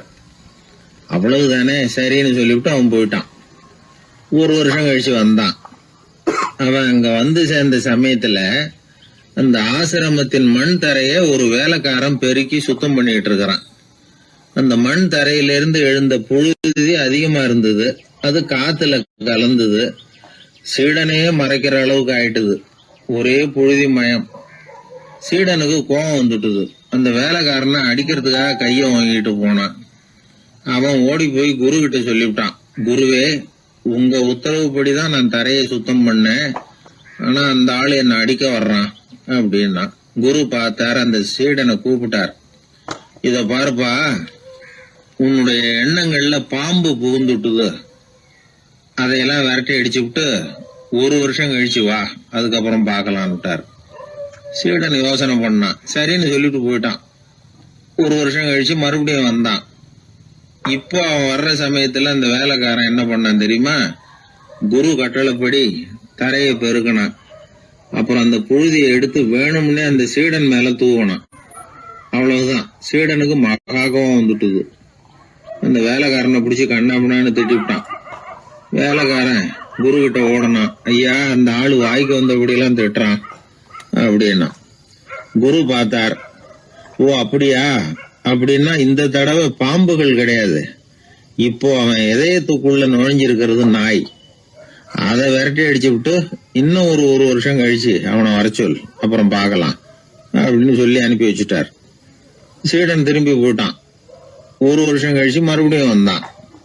இப்ப அவன் வர்றப்போ என்ன செய்யணுங்கிறத அந்த வேலைக்காரங்கிட்ட குரு ஏற்கனவே சொல்லி வச்சிருக்கிறார். அது பிரகாரமே அவன் பண்ணனான். அவன் என்ன செஞ்சான் தெரியுமா? கூட்டி பெருக்கின புழுதியை எல்லாம் ஒரு வாளி தண்ணியில போட்டு நல்லா கலக்கி அந்த சீடன் தலையில ஊத்தினான். இவ்வளவு செஞ்சும் இந்த தடவை அவனுக்கு கோபமே வரல. அதுக்கு பதிலா அவனை பார்த்து நன்றின்னா. எதுக்கு நன்றி தெரியுமா? எதையும் சகிச்சுக்கிட்டு அமைதியா இருக்கும் குணத்தை கற்றுக்கொள்வதற்கு உதவியா இருந்ததுக்காக அந்த வேலைக்காரனுக்கு நன்றி. இத கேள்விப்பட்ட உடனே அந்த குரு ஓடி வந்தார். இவனை கட்டி பிடிச்சுக்கிட்டார். இனிமே நான் உனக்கு உபதேசம் பண்ணலாம், அதுக்கான தகுதி உனக்கு வந்துட்டுதுன்னார். இதுல இருந்து என்ன தெரியுது? ஒருத்தர்கிட்ட உபதேசம் வாங்கணும்னா கூட அதுக்குன்னு ஒரு தகுதி நமக்கு தேவைப்படுது. சகிப்புத்தன்மை ஒவ்வொரு மனிதனுக்கும் தேவைதான். இந்த காலத்துல ஒரு குரு, அவரை தேடி ஒருத்தன் வந்தான். குரு அவனை நிமிர்ந்து பார்த்துட்டு சொன்னார், நீ முதல்ல சகிப்புத்தன்மையை வளர்த்துக்கிட்டு அதுக்கப்புறம் என்கிட்ட வாழ்னார். இவன் அவரை நிமிர்ந்து பார்த்துட்டு சொன்னான், குருவே, நான் உங்ககிட்ட வந்திருக்கிறதே சகிப்புத்தன்மையை வளர்த்துக்கிறதுக்காகத்தானே அப்படின்னு. மனுநீதி சோழன் வரலாறு நமக்கு தெரியும். அது மாதிரி நீதி தவறாத ஆட்சியாளர்கள் பல பேர் இருந்திருக்கிறாங்க இந்த உலகத்துல. ஹசரத் உமர் பின் கத்தாப் அப்படின்னு ஒருத்தர், இஸ்லாத்தின் 2வது கலீஃபா இவர். அவருடைய ஆட்சி காலத்துல நடந்த ஒரு நிகழ்ச்சி. இந்த மன்னருக்கு ஒரு மகன், அவர் பேரு அபு ஷஹ்மா. அந்த மிசர் நாட்டு கவர்னர் அமர் பின் நாஸ், அந்த மன்னருடைய மகன் கவர்னர் அவர்களுடைய கவனிப்புல இருந்தார். அந்த சமயத்துல ஒரு நாள் அவர் மதுபானா இருந்தனர். கவர்னருக்கு தெரிஞ்சு போச்சு. அவருக்கு தர்ம சங்கடமா போயிட்டுது. தவறு செஞ்சது மன்னருடைய மகன். கவர்னர் யோசனை பண்ணார். அவர் மெதுவா தன்னுடைய வீட்டுக்கு அழைச்சிட்டு வந்தார். அதிகமா அவரை கஷ்டப்படுத்தாம ஒரு சின்ன தண்டனை கொடுத்து பிரச்சனையை தீர்த்துட்டார். ஏதோ பேருக்கு ஒரு தண்டனை, அவ்வளவுதான். இது நடந்து கொஞ்ச நாள் கழிச்சு மன்னருக்கு இந்த விஷயம் தெரிஞ்சு போச்சு. தன்னுடைய மகன்கிறதுனால கவர்னர் லேசான தண்டனையோட விட்டுட்டார் அப்படிங்கறத புரிஞ்சுக்கிட்டார். உடனே கவர்னருக்கு தகவல் அனுப்பினார். அமர் பின் ஆஸ் அவர்களே, என்னுடைய மகன் மதுபானம் அருந்தி இருக்கிறான். அது உங்களுக்கு தெரிஞ்ச உடனே தண்டனை கொடுத்திருக்கிறீங்க. கலீஃபாவின் மகன்கிற காரணத்தினால குறைவான தண்டனையை கொடுத்ததாக கேள்விப்படுறேன். இது ஷரியத்தின்படி மாபெரும் குற்றம். உங்களுடைய நடத்தையும் மன்னிக்க கூடியதல்ல. இந்த கடிதம் கண்ட உடனே மகன் அபு ஷஹ்மாவை மதீனாவுக்கு அனுப்பி வைக்க வேண்டியது அப்படின்னு கடிதம் எழுதினார். அதை பார்த்தார் கவர்னர். உடனே கலீஃபாவின் மகனை மதீனாவுக்கு அனுப்பி வச்சார். மன்னர் முன்னாடி நீதி விசாரணை நடக்குது. தன்னுடைய மகனுக்கு சவுக்கடி வழங்கும்படியா உத்தரவிடுறார் ஹசரத் உமர் பின் கத்தாப். தண்டனை நிறைவேற்றப்பட்டது. கூடியிருந்தவர்கள் ஐயா கொஞ்சம் கருணை காட்டுங்க அப்படின்னு சொல்லி மன்னர்கிட்ட வேண்டிக்கிட்டாங்களாம். இந்த வேண்டுகோளை மன்னர் ஏத்துக்கல. நீதியின் முன்னால் தந்தை மகன் அன்பு நேசம் உறவு இந்த முறைகளை எல்லாம் கவனிக்க முடியாது. குற்றம் செஞ்சவர் தண்டிக்கப்பட வேண்டியவர், அவர் யாரா இருந்தாலும் சரி அப்படின்னாராம். எல்லா ஆட்சியாளர்களுமே கவனிக்க வேண்டிய ஒரு செய்தி இது. அவர் ஒரு நாள் தன்னுடைய அரசாங்க கணக்கு வழக்குகளை பார்த்துட்டு இருக்கிறார். அந்த சமயத்துல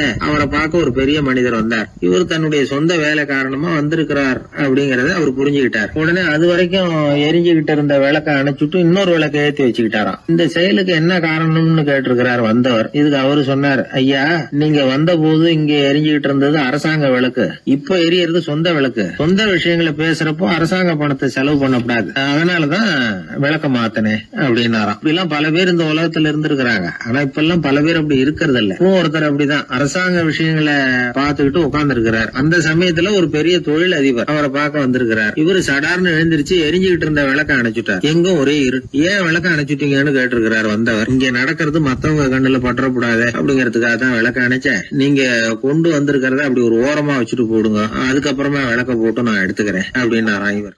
ஒரு குழந்தை அம்மா கிட்ட போச்சு, அம்மா என்ன தூக்கிக்கா. உடனே அந்த அம்மா அந்த குழந்தைய தூக்கி இடுப்புல வச்சுக்கிறாங்க. எந்த பக்கம் வச்சுக்கிறாங்க? இடது பக்கம். பொதுவா குழந்தைய தூக்குறவங்க யாரும் வலது பக்கம் இடுப்புல வச்சுக்கிறது இல்ல. விவரம் தெரியாத சில ஆம்பளைகளை அப்படி தூக்கி வச்சுக்கிட்டு அலையிறது உண்டு. ரொம்ப காலமாவே குழந்தைகளை இடுப்புல இடது பக்கமா வச்சிருக்கிற பழக்கம் தான் இருந்து வந்திருக்குது. இதுக்கு ஆய்வாளர்கள் என்ன காரணம் சொல்றாங்க தெரியுமா? அப்படி இருந்தாதான் குழந்தை சொல்றத, குழந்தை நினைக்கிறத தாயினால நல்லா உணர முடியுதாம். இடது பகுதி ஆட்சி பண்றது குறிப்பா காதின் தலைமையாக இருக்கிறது வலது பக்கம் தான். அதனால தாய் குழந்தைக்கு பதில் சொல்லவோ, அது என்ன கேக்குதுங்கிறத சீக்கிரமா புரிஞ்சுக்கிட்டு நடந்துக்கவோ அதுதான் சௌரியம் அப்படின்னு ஆய்வாளர்கள் இதுக்கு காரணம் சொல்றாங்க. இதனால என்ன ஆகுதான், தாய்க்கும் குழந்தைக்கும் நெருக்கம் அதிகமாகுதான், குழந்தைக்கும் பாதுகாப்பு அதிகமா. அது மட்டும் இல்ல, ஒரு தாய் தன்னுடைய குழந்தைய இடுப்புல சுமக்கிறதுனால அவள் நினைக்கிறத, அவளோட இதய துடிப்ப குழந்தை உணர்தான். 9 மாதத்துக்கு அதிகமா இருந்த இடம் இல்லையா, அதனால அவளை பத்தி நல்லா அறிந்து கொள்ளுகிற வாய்ப்பும் குழந்தைக்கு கிடைக்குது. நம்ம முன்னோர்கள் ரொம்ப காலத்துக்கு முன்னாடியே வலது கையை பார்க்க ஆரம்பிச்சிட்டாங்களாம். அவங்க பயன்படுத்திய கல் ஆயுதங்கள்லாம் வலது பக்கமா தான் தீட்டப்பட்டிருக்குது. அதுல இருந்து நமக்கு என்ன தெரியுதுன்னா வலது கையை தான் உபயோகப்படுத்தி இருக்கிறாங்கிறது தெரியுது. இப்படி எல்லாம் இருந்தா கூட இன்னைக்கு நம்மள 10ல் ஒருத்தருக்கு ஒரு பழக்கம் உண்டு, அது இடது கை பழக்கம். ஆனாலும் 2 கைகளும் ஒற்றுமையா இருக்கிறதுக்கு தான் ரொம்பவும் முயற்சி பண்ணுதான். இப்போ வலது கை பழக்கம் உள்ளவங்க பேசுறதுக்கு, எழுதுறதுக்கு செயல்படுத்துற தலைமையகம் தலையின் பின்புறம் பிடரியில் இருக்குது. இடது கை பழக்கம் உள்ளவங்களுக்கு மூளையில 2 பக்கங்கள்லயும் தலைமையகம் இருக்குது. இது விஞ்ஞானிகள் சொல்றது. எத்தனையோ மேதைகள் இடது கை பழக்கம் உள்ளவங்களா இருந்திருக்கிறாங்க. அமெரிக்க மேதை பெஞ்சமின் பிராங்க்லின், இத்தாலிய ஓவியர் லியோனார்டோ டாவின்சி, இப்படி நிறைய பேர் இருந்திருக்கிறாங்க, இப்பவும் இருக்கிறாங்க. காலங்காலமா இயல்பாவே இடது கை பழக்கம் இருந்து வந்திருக்குது.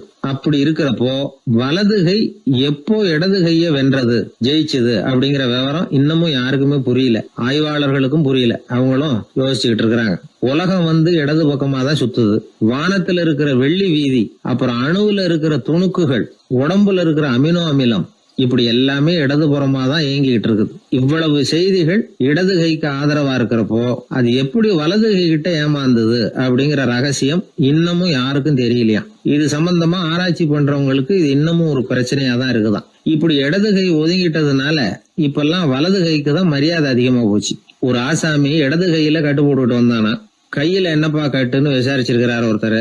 ஒரு இயந்திரத்தை பிரிச்சு ரிப்பேர் பார்த்துக்கிட்டு இருந்தேன், மறுபடியும் அதை ஓட விட்டு பாக்குறப்போ இடது கை விரல் மாட்டிக்கிட்டது, அதுதான் கட்டு அப்படின்னு இருக்கான். நல்ல வேளை வலது கை மாட்டி இருந்தா உன்னால சாப்பிட கூட கஷ்டமா போயிருக்குமே அவர். இதுக்கு அவன் சொன்னானா, முதல்ல வலது கை தாங்க மாட்டிக்க இருந்தது, நான் தான் உடனே புத்திசாலித்தனமா அதை இழுத்துக்கிட்டு இடது கையை கொடுத்தேன் அப்படின்னு இருக்கான். இவன் எப்பேற்பட்ட புத்திசாலி பாருங்க. இந்த வலது கை இடது கைங்கிறத பத்தி அறிவியல் ஆராய்ச்சி ஒரு பக்கம் இருந்தாலும் கை சுத்தமா இருக்கணும், இது வாழ்க்கைக்கு முக்கியம். உண்மை, உழைப்பு, நேர்மை இதெல்லாம் இருந்தாதான் வாழ்க்கையில முன்னேற முடியும். அதனால இந்த இடது கை பழக்கம், வலது கை பழக்கம் எது எப்படி இருந்தாலும் அது ஒருத்தருடைய புத்திசாலித்தனத்தை பாதிக்கிறது இல்ல.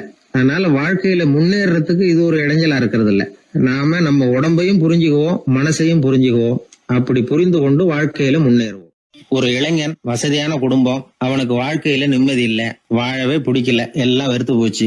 என்ன பண்ணலாம்னு யோசனை பண்ணான். ஒரு குருவை தேடிட்டு போனான். அவர்கிட்ட தான் வந்த விவரத்தை சொல்லி ஏதாவது வழி சொல்லுங்க சுவாமின்னு கேட்டான். அவரு பார்த்தார், சரி அதுக்கு முன்னாடி உன்னை பத்தி கொஞ்சம் சொல்லு, எவ்வளவு படிச்சிருக்கிற, என்ன தெரியும் உனக்கு அப்படின்னு கேட்டார். சுவாமி, நான் ஒழுங்கா படிக்கல, எதுவும் தெரியாது, ஆனா கொஞ்சம் சதுரங்கம் ஆட தெரியும் எனக்கு, அவ்வளவுதான். குரு கொஞ்சம் யோசனை பண்ணார். பக்கத்துல இருந்த ஒரு சீடனை கூப்பிட்டார். அவங்கிட்ட ஒரு பேரை சொல்லி, நீ உடனே போய் அந்த பிக்ஷுவை இங்க கூப்பிட்டுட்டு வா அப்படின்னார். வரும்பொழுது ஒரு சதுரங்க பலகையும் அதுல விளையாடுறதுக்கான காய்களையும் எடுத்துட்டு வா, அப்படியே நம்ம சீடர்கள் எல்லாரையும் இங்க வர சொல்லு அப்படின்னு சொன்னார். கொஞ்ச நேரத்துல எல்லாரும் வந்து சேர்ந்தாங்க. சதுரங்க பலகையை கொண்டாந்து வச்சாங்க. அந்த பிட்சுவும் வந்து சேர்ந்தார். குரு முன்னாடி அடக்கமா நின்னார். குரு அவரை கிட்டத்துல கூப்பிட்டு கொஞ்ச நேரம் சதுரங்கம் ஆடணும்னார். அந்த பிட்சுவுக்கு சதுரங்கம்னா என்னன்னு தெரியாது.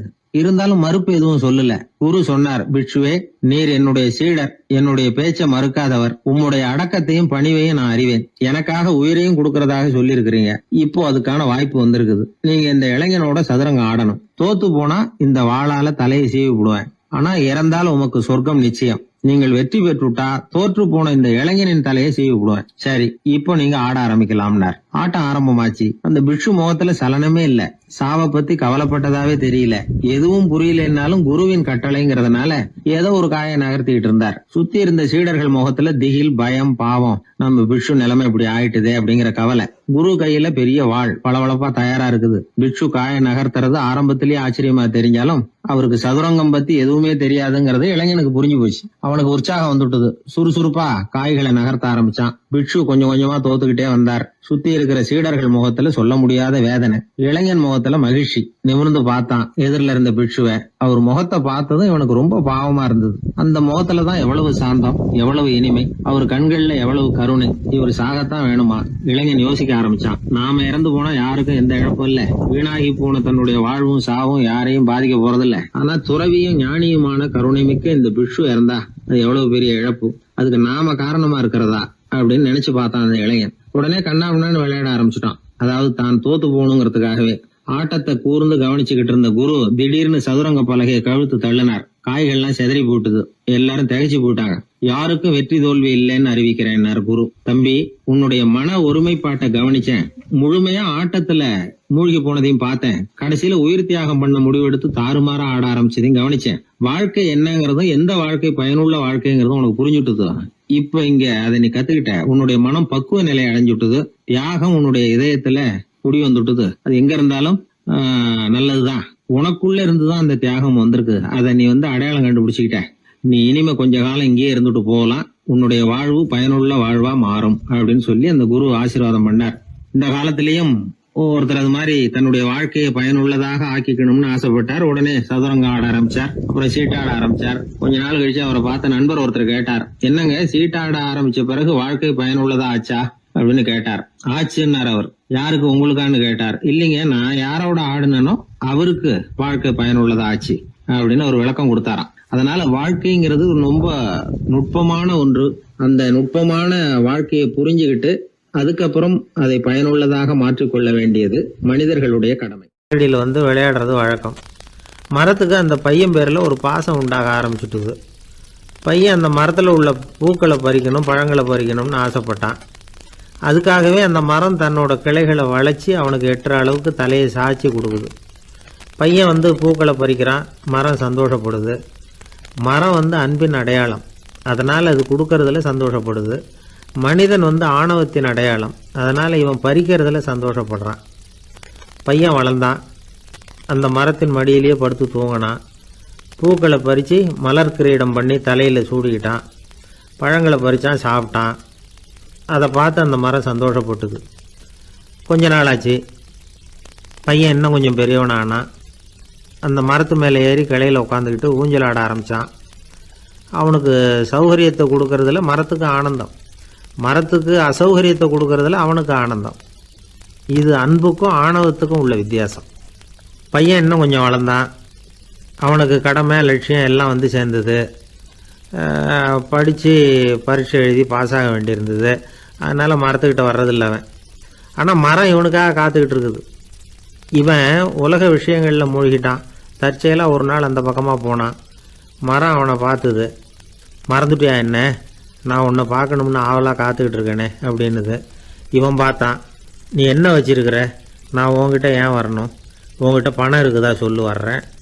ஏன்னா நான் இப்போ பணத்தை தான் தேடிக்கிட்டு இருக்கிறேன் அப்படின்னா. உனக்கு பணம் தானே வேணும், என்னுடைய பழங்களை பறிச்சுக்கோ, அதையெல்லாம் விற்பனை பண்ணு, பணம் கிடைக்கும் அப்படின்னு அந்த மரம். உடனே அவன் மரத்தில் ஏறினா, பழங்களை பறித்தான். பழுக்காத காய்களையும் சேர்த்து பறித்தான். தன்னோட கிளை கொம்புகள் உடைஞ்சா கூட அதுக்காக அந்த மரம் கவலைப்படலை, சந்தோஷப்பட்டுது. இவன் பழங்களை பொறுக்கிட்டு அந்த மரத்துக்கு ஒரு நன்றி கூட சொல்லாமல் அவன் பாட்டுக்கு போட்டான். அதுக்கப்புறம் அந்த பக்கமே திரும்பலை. பணம் சம்பாதிக்கிறதுலேயே குறியாக இருந்தான். மரத்துக்கு மறுபடியும் வருத்தம், அவன் வரலையேன்னு. பல வருஷம் கழித்து அவன் வந்தான். வா மகனே, என்னை வந்து கட்டி பிடிச்சிக்கொண்டுது அந்த மரம். நான் என்ன இன்னமும் சின்ன பிள்ளையா உன்னை வந்து கட்டி பிடிச்சிக்கிறதுக்கு அப்படின்னா அவன். நான் இப்போ ஒரு வீடு கட்ட போகிறேன், அதுக்கு உன்னால் உதவ முடியுமா அப்படின்னா. என்னுடைய கிளைகளை வெட்டிக்கோ அப்படின்னுது மரம். கொஞ்ச நேரத்தில் மரத்தை அப்படியே மொட்டை அடிச்சுட்டான். மறுபடியும் கொஞ்ச காலம் கழிச்சு அந்த மனுஷன் வயசாகி ரொம்ப கிழவனாக போட்டான் அவன். அதுக்கப்புறம் வந்தான். நான் தூர தேசங்களுக்கு போய் பணம் சம்பாதிக்கணும்னு ஆசைப்படுறேன். நான் பிரயாணம் பண்ணுறதுக்கு ஒரு படகு தேவை, அதுக்கு நீ உதவி செய்ய முடியுமான்னா.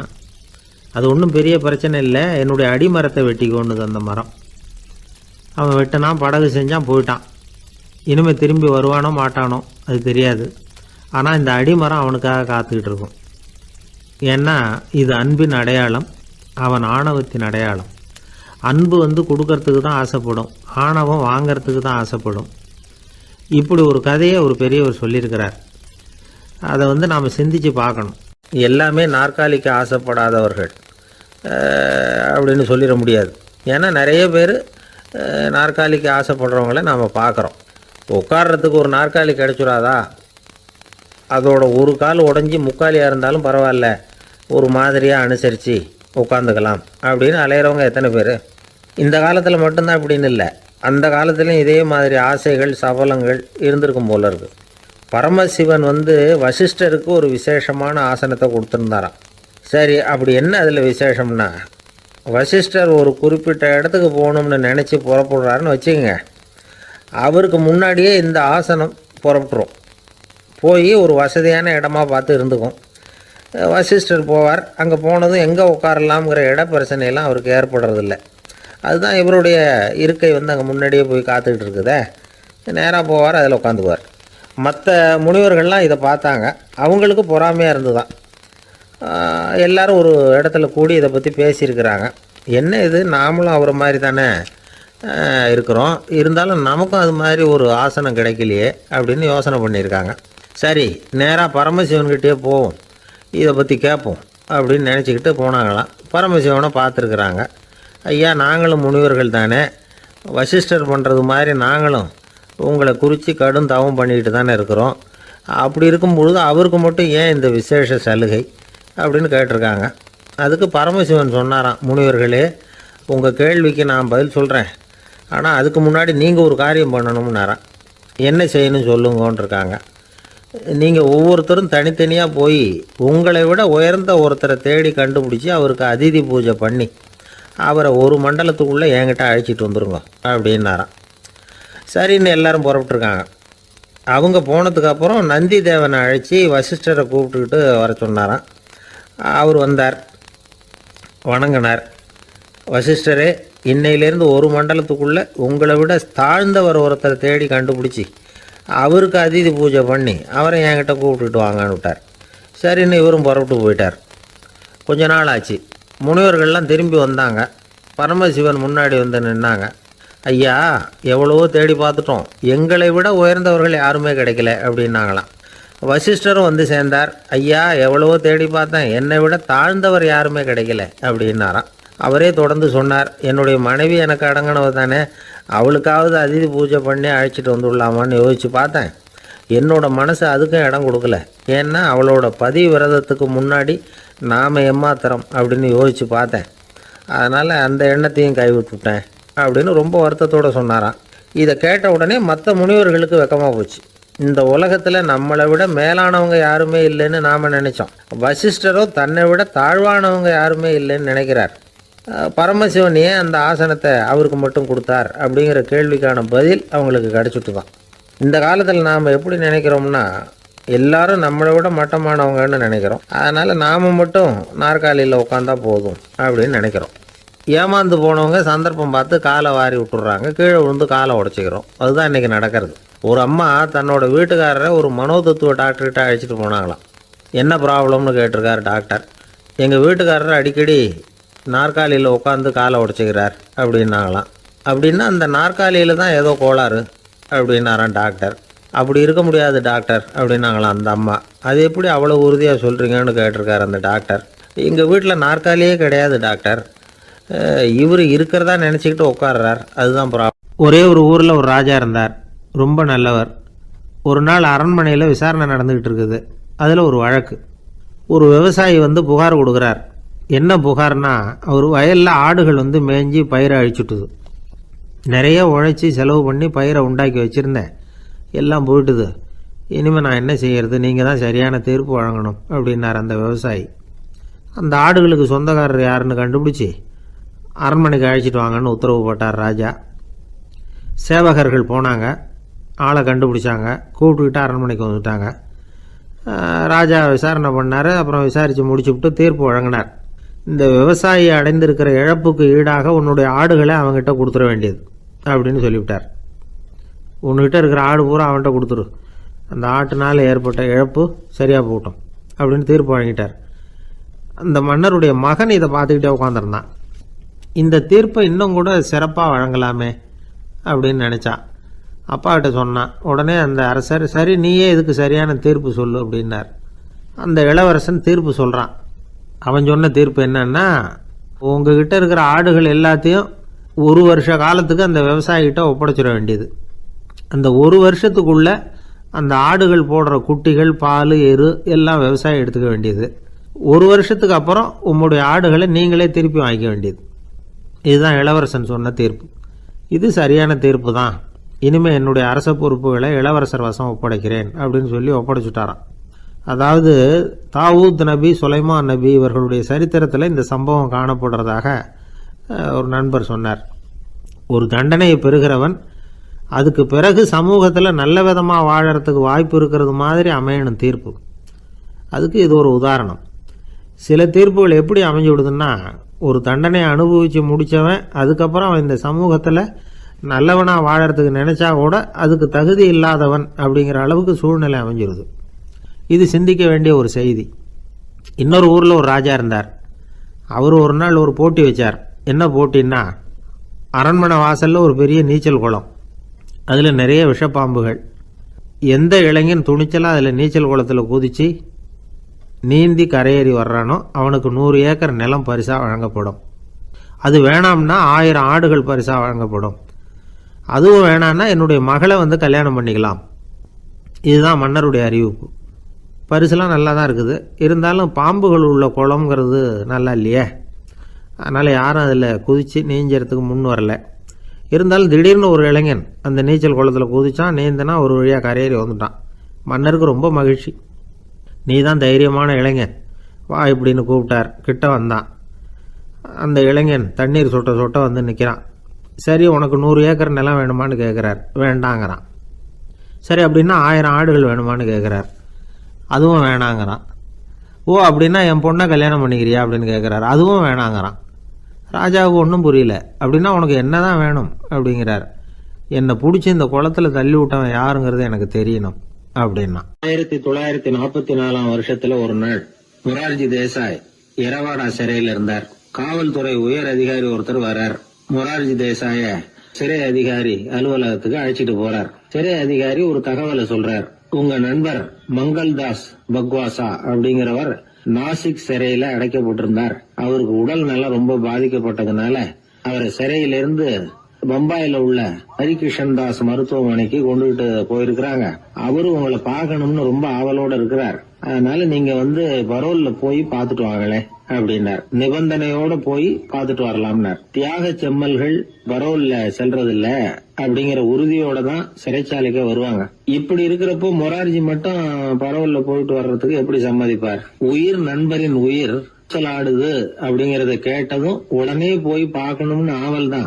இருந்தாலும் வரன்முறையை மீறி போய் பாக்குறதுன்னா அது தேச பக்தியையே அவமானப்படுத்துறது மாதிரி ஆகும் அப்படிங்கறத அவர் உணர்ந்தார். அதனால நான் பரோல்ல போகிறதுக்கு நான் தயாரா இல்லை அப்படின்னு சொல்லிவிட்டாராம். நண்பருடைய கடைசி ஆசைய நிறைவேற்றுறது உங்க கடமை இல்லையா அப்படின்னு கேட்டிருக்காரு சிறை அதிகாரி. கடமை தான், அதே சமயம் என்னுடைய கடமையை காப்பாத்துறதும் முக்கியமாச்சே அப்படின்னாரா இவர். அதுக்கப்புறம் அந்த அதிகாரி நிபந்தனை இல்லாமலே மொரார்ஜியை வெளியில அனுப்புறதுக்கு சம்மதிச்சாராம். அப்படி இருந்தும் மத்த நண்பர்களை கலந்துகிட்டு தான் மொரார்ஜி வெளியில புறப்பட்டாராம். பம்பாய்க்கு போனார். படுக்கையில நண்பரை சந்திச்சார். அவர் ரொம்ப மோசமான நிலைமையில இருந்தார். உடல்நிலை கவலைக்கிடம்னு தான் டாக்டர்களும் சொன்னாங்க. மங்கள்தாஸ், இனி எனக்கு வாழ்க்கையில என்ன இருக்கு, நான் இறந்து விடுறதே மேலுன்னார். பண்ணாராம். மொரார்ஜிக்கு ரொம்ப வருத்தமா போச்சு. மங்கள்தாஸ் இல்லத்துல இருந்த சமயத்துலதான் மொரார்ஜிய கைது பண்ணாங்களாம். அந்த அதிர்ச்சி தான் மங்கள்தாஸ ரொம்ப பாதிச்சிருக்கு அப்படிங்கறத அவர் புரிஞ்சுக்கிட்டார். இத பாருங்க, விடுதலை போராட்டத்துல ஈடுபடுறவங்களை கைது பண்றதும் சிறையில அடைக்கிறதும் சகஜம் தானே. அன்னைக்கு உங்க வீட்டுல இருந்தப்போ நான் கைது செய்யப்படலைன்னாலும் இன்னொரு இடத்துல நான் கைது செய்யப்பட்டுதான் இருப்பேன். அதனால அதை பத்தி நீங்க ஏன் வேதனைப்படணும்? நீங்க தைரியமா உறுதியா இருக்கணும். அது மட்டும் இல்ல, அது வரைக்கும் மருந்தே சாப்பிடாம இருந்த மங்கள்தாஸ மருந்து சாப்பிட வச்சாராம். 2 நாள் அவர் பக்கத்திலே இருந்தார். அதுக்கப்புறம் பெரிய டாக்டரை பார்த்து மங்கள்தாஸ் உடல் நல சம்பந்தமா விசாரிச்சார். இப்ப பரவாயில்ல, தேறி இருக்கிறார். எப்படி இருந்தாலும் இன்னும் ஒரு 6 மாசம் தான் அவர் உயிரோட இருப்பார் அப்படின்னு சொல்லிவிட்டாரு டாக்டர். ஆனா அதுக்கப்புறம் நடந்தது என்ன தெரியுமா? மங்கள்தாஸ் அதுக்கப்புறம் 25 வருஷம் சௌக்கியமா இருந்தாராம். இவர் 6 மாசம் தான் இருப்பாருன்னு சொன்ன அந்த டாக்டர் 6 மாசத்துல ஒரு எதிர்பாராத விபத்துல சிக்கி இறந்து போனாராம். 6 மாசம்னு டாக்டர் போட்ட கணக்கு சரிதான், ஆனா இடம் தான் மாறி போச்சு. ஒரு திருடன் ஒரு வீட்டுல போய் திருடணும்னு திட்டம் போட்டான். இருட்டுனதும் போய் திருடணும். ஆனா ராத்திரி ஆனா வாசல் கதவை சாத்தி உள்பக்கம் தாழ்பால் போட்டுருவாங்களே, என்ன பண்றது, எப்படி வீட்டுக்குள்ள போறது? இவன் யோசனை பண்ண ஒரு முடிவுக்கு வந்தான். சரி, பகல் நேரத்திலேயே யாருக்கும் தெரியாம அந்த வீட்டுக்குள்ள நுழைஞ்சிருவோம். அங்க போய் எங்கேயாவது ஒளிஞ்சுக்குவோம். இருட்டுற வரைக்கும் பேசாம இருப்போம். ராத்திரி எல்லாரும் தூங்கினதுக்கு அப்புறம் நைஸா போய் பீரோவை திறந்து இருக்கிறது பூரா எடுத்துக்கிட்டு ஓடியாந்துடலாம் அப்படின்னு திட்டம் போட்டான். அதே மாதிரி ஒரு நாள் மத்தியானத்துக்கு மேல அந்த வீட்டுக்காரன் எங்கேயோ வெளியில புறப்பட்டு போனான். வீட்டுக்கார அம்மா அடுப்பங்கரையில என்னவோ சமைச்சுக்கிட்டு இருந்தாங்க. திருடன் பார்த்தான். இதுதான் சமயம்னு அந்த வீட்டுக்குள்ள மெதுவா நுழைஞ்சிட்டான். எங்க ஒளியலாம்னு பார்த்தா வலது பக்கம் ஒரு ரூம் இருந்தது. அங்க போனான். அங்க ஒரு படுக்கை அறை, அங்க ஒரு பெரிய கட்டில் இருந்தது. அதுக்கு அடியில போய் பதுங்கிட்டான். இருட்டுனது நம்ம வேலையை ஆரம்பிக்கலாம், அது வரைக்கும் பொறுமையா இருக்கணும் அப்படின்னு சொல்லி பேசாம வாயை மூடிட்டு கம்முன்னு இருக்கிறான். ரொம்ப நேரம் கழிச்சு வெளியில போயிருந்த வீட்டுக்காரன் திரும்பி வந்தான். சாப்பிட்டான். லைட்டை நிறுத்தி விட்டு படுத்துட்டான். அந்த அம்மாவும் வேலையெல்லாம் முடிச்சுட்டு வந்து படுத்துட்டாங்க. நடு ராத்திரி. விடி விளக்கு லேசா எரிஞ்சுகிட்டு இருக்கு. வீட்டுக்காரன் லேசா கண்ணை முழிச்சான். கட்லுக்கு நேரா எதிரில ஒரு கண்ணாடி. அதுல பாக்குறான், கட்லுக்கு கீழே ஒரு திருடன் ஒளிஞ்சு இருக்கிறது தெரிஞ்சு போச்சு. உடனே அவன் திருடன் திருடன்னு சத்தம் போடல, யோசனை பண்ணான். மேஜையில இருக்கிற கத்தி எடுத்து கையில வச்சுக்குவோமா அப்படின்னு யோசனை பண்ணான். இந்த சந்தர்ப்பத்துல கத்திய உபயோகப்படுத்துறதை விட புத்திய உபயோகப்படுத்துறது தான் சாமர்த்தியம் அப்படின்னு நினைச்சான். உடனே அது பிரகாரம் செயல்பட ஆரம்பிச்சிட்டான். என்ன பண்ணான் தெரியுமா? எதையும் வெளியில காட்டிக்காம ரொம்ப சர்வசாதாரணமா தன்னுடைய மனைவி கிட்ட பேச ஆரம்பிச்சான். மனைவியும் புத்திசாலி, அதனால அவங்களுக்கு தெரியும். அவங்களும் வீட்டுக்காரர் கேட்ட கேள்விக்கு பொருத்தமா பதில் சொல்ல ஆரம்பிச்சாங்க. இவன் கேட்டான், இந்த பாரு, நமக்கு குழந்தை பிறந்தா அதுக்கு கிருஷ்ணமூர்த்தின்னு தான் பேர் வைக்கணும் அப்படின்னா. அதெல்லாம் முடியாது. ஆம்பளை பிள்ளையா இருந்தா ஏகாம்பரம், பொம்பளை பிள்ளையா இருந்தா பங்கஜவல்லி, இதுதான் அவங்க மாமனார் மாமியார் பேர், அதான் வைக்கணும் அப்படின்னாங்க அந்த அம்மா. அதெல்லாம் முடியாது, நான் முடிவு பண்ணிவிட்டேன் கிருஷ்ணமூர்த்தின்னு கத்தனா அவன். இல்ல ஏகாம்பரம் பங்கஜவல்லின்றது இந்த அம்மா. வாதம் முத்தி போச்சு. கிருஷ்ணமூர்த்தி கிருஷ்ணமூர்த்தி கிருஷ்ணமூர்த்தின்னா அவன். ஏகாம்பரம் பங்கஜவல்லி ஏகாம்பரம் பங்கஜவல்லின்னு இவங்க கத்துறாங்க. ஒரே சத்தமா போச்சு. இத கேட்டதும் பக்கத்து வீட்டுல இருந்தவங்க, எழுத்த வீட்டுல இருந்தவங்க எல்லாம் எழுந்திரிச்சு ஓடி வந்து இவங்க வீட்டு கதவை தட்ட ஆரம்பிச்சுட்டாங்க. தட தடன்னு. இவன் சாவகாசமா எழுந்திரிச்சு போய் கதவை திறந்தான். என்னங்க, இந்த ராத்திரி வேலையில எங்களை எல்லாம் ஏன் கூப்பிட்டீங்க? யாருக்கு என்ன ஆச்சு அப்படின்னு கேட்டாங்க. கேட்டது யாருன்னா பக்கத்து வீட்டு கிருஷ்ணமூர்த்தி, எழுத்த வீட்டு ஏகாம்பரம் பங்கஜவல்லி எல்லாரும். அடடே, உங்களை கூப்பிடலீங்க, குழந்தைக்கு பேர் வைக்கிறது சம்பந்தமா எங்களுக்குள்ள சண்டை வந்துட்டுது, அதுதான் விஷயம். வேணும்னா இதை கட்டிலுக்கு அடியில ஒளிஞ்சிட்டு இருக்கிறானே ஒருத்தன், அவனை கூட கேட்டு பாருங்க, அவன் தான் இதுக்கு சாட்சி அப்படிங்கிறான் அந்த ஆளு. உடனே எல்லாரும் விஷயத்த புரிஞ்சுக்கிட்டு திருடனை பிடிச்சி போலீஸ்ல ஒப்படைச்சிட்டாங்களாம். நெருக்கடியான நேரங்கள்ல பதறாம புத்திசாலித்தனமா செயல்படணுங்கிறத தெரிஞ்சுக்கிறதுக்காக இந்த கதை. புத்திசாலித்தனமா செயல்படுற ஒரு குடும்ப தலைவி இருக்காங்க. அவங்க என்ன செய்வாங்க தெரியுமா? எல்லாரும் ராத்திரி ஆனா வீட்டை உள்பக்கமா பூட்டி விட்டு தானே படுப்பாங்க. ஆனா அந்த அம்மா என்ன பண்ணுவாங்கன்னா, வீட்டை வெளிப்பக்கமா ஒரு பூட்டு போட்டு பூட்டி விடுவாங்க. எழுத்த வீட்டுக்காரங்க கிட்ட சொல்லி தினமும் இப்படி பூட்டி விட சொல்றது பழக்கம். ஏங்க அப்படி செய்யறீங்க? திருடன் சுலபமா உள்ளே வந்துடக்கூடாதுங்கிறதுக்காகவா அப்படின்னு கேட்டாங்க. இல்லைங்க, சுலபமா வெளியில போயிடக்கூடாதுங்கிறதுக்காக அப்படின்னாங்க. என்னங்க சொல்றீங்க அப்படின்னு கேட்டாங்க. ஆமாங்க, இவருக்கு அந்த பழக்கம் உண்டு அப்படின்னு தன்னுடைய வீட்டுக்காரரை காட்டினாங்க. பக்கத்து வீடுகள் பத்திரமா இருக்கணுங்கிறதுக்காக தன்னுடைய வீட்டை பூட்டி வைக்கிறது ஒரு பெரிய விஷயம் தானே. ஒரு வயதான குரு சாய்வு நாற்காலியில உட்கார்ந்திருந்தார். ஒரு ஆள் அவரை தேடிட்டு வந்தான். வந்து அவர் முன்னாடி நின்னா. ஐயா, நான் உங்களுக்கு சீடனா ஆயிடலாம்னு நினைக்கிறேன் அப்படின்னா. அந்த குரு நிமிந்து பார்த்தார். இத பாருப்பா, அது அவ்வளவு சுலபமான வேலை இல்லை. அப்படியா சொல்றீங்க அப்படின்னா, ஆமா, நீ ஒரு சீடனா ஆகணும்னா உன்னுடைய அகங்காரத்தை எல்லாம் விட்டுடணும், தியானத்துல முழுமையா ஈடுபடணும், இது மாதிரி இன்னும் பல காரியங்களை ஒழுங்கா செய்யணும், ஒரு ஈடுபாட்டோட செய்யணும். அது மட்டும் இல்ல, இதெல்லாம் தொடர்ந்து நீண்ட நாட்களுக்கு செய்ய வேண்டியிருக்கும். அப்படி உன்னால முடியுமா அப்படின்னார். வந்தவன் யோசிக்க ஆரம்பிச்சான். சீடனாகிறதுலேயே இவ்வளவு சிரமம் இருக்குங்கிறது அவனுக்கு தெரியாது. யோசிச்சுக்கிட்டே அந்த குருவை பார்த்தான். அவர் சாய்வு நாற்காலியில் இருந்த நிலைமைய பார்த்தான். சரிங்க சுவாமி, சீடனாகிறது இவ்வளவு கஷ்டம்னா அது வேணாம், அதுக்கு பதிலா உங்களை மாதிரி ஒரு குருவா ஆயிடுறேனே அப்படின்னா. குரு சிரிச்சார். நீ சொல்றது சரிதான், குருவாகிறது சுலபமான வேலைதான் அப்படின்னார். இதை கேட்டதும் அந்த ஆளுக்கு ஏகப்பட்ட சந்தோஷம். கஷ்டப்படாம குருவாயிடலாம் போல இருக்குதே அப்படின்னு கணக்கு போட்டான். பிறகு அந்த குரு சொன்னார், நீ குருவாயிட்டா பல சீடர்களுக்கு தலைவனா ஆகணும், அவங்கள வழி நடத்தி செல்லணும். அது கஷ்டமாச்சே. ஏன்னா பல பேர் கோவப்படுறவங்களா இருப்பாங்க, சில சமயம் சண்டை கூட போட்டுக்குவாங்க, சொல்றத கேட்க மாட்டாங்க, பணிவு இருக்காது. இப்படிப்பட்டவங்களை எல்லாம் சமாளிக்கிறதுங்கிறது ரொம்ப ஆபத்தான விஷயமாச்சேன்னார். என்ன சுவாமி, இப்ப கொஞ்ச நேரத்துக்கு முன்னாடி தானே சொன்னீங்க குருவா ஆகிறது சுலபம்னு அப்படின்னா. ஆமா, அது சரிதான். இப்ப என்னையே பாரு, நான் எவ்வளவு ஓய்வா இருக்கிறேன். ஆனா ஒண்ணு, ஒருத்தன் பல சீடர்களை வழி நடத்தி செல்லணும், அல்லது ஒரு சீடன் ஆயிடணும். இப்படி ரெண்டுல ஒண்ணு ஆனாதான் நல்லது அப்படின்னாரு அவரு. அவன் இப்போ ரொம்ப குழம்பி போயிட்டான். ஏன்னா மாத்தி மாத்தி ஒவ்வொரு விதமா சொல்றாருன்னு. சுவாமி, நீங்க சொல்றத பார்த்தா ரெண்டுமே கஷ்டமான காரியமா தான் தோணுது. என்ன முடிவு எடுக்கிறதுன்னு எனக்கு புரியல. அதனால உங்களுடைய அபிப்பிராயம் என்ன, அதை சொல்லுங்க அப்படின்னு கேட்டான். இப்ப அந்த குரு சொன்னார், நீ பல சீடர்களின் தொல்லைகளுக்கு ஆளாகிறத விட நீயே முதல்ல சீடனாகி தொல்லைப்படுறதுதான் சரியா இருக்கும். ஏன்னா அப்ப நீ உன்னுடைய பிரச்சனையை மட்டும்தான் கவனிக்க வேண்டியிருக்கும். குரு ஆயிட்டீன்னா பல பேருடைய பிரச்சனையில தலையிட வேண்டியிருக்கும் அப்படின்னார். ஒரு உண்மையான குருவுக்கும் சீடனுக்கும் உள்ள உறவுங்கிறது ரொம்ப பயன் கருதாத ஒரு அன்பு கலப்பு. ரெண்டு இயற்கையான முழுமை நெருங்கி ஒன்றோட ஒன்று கலக்கிறது. நீங்க கேள்வி கேட்டா எப்படி அது முழுமை இருக்க முடியும்? அதுல முழுமைங்கிறது ஒரு அமைதியான நிலை.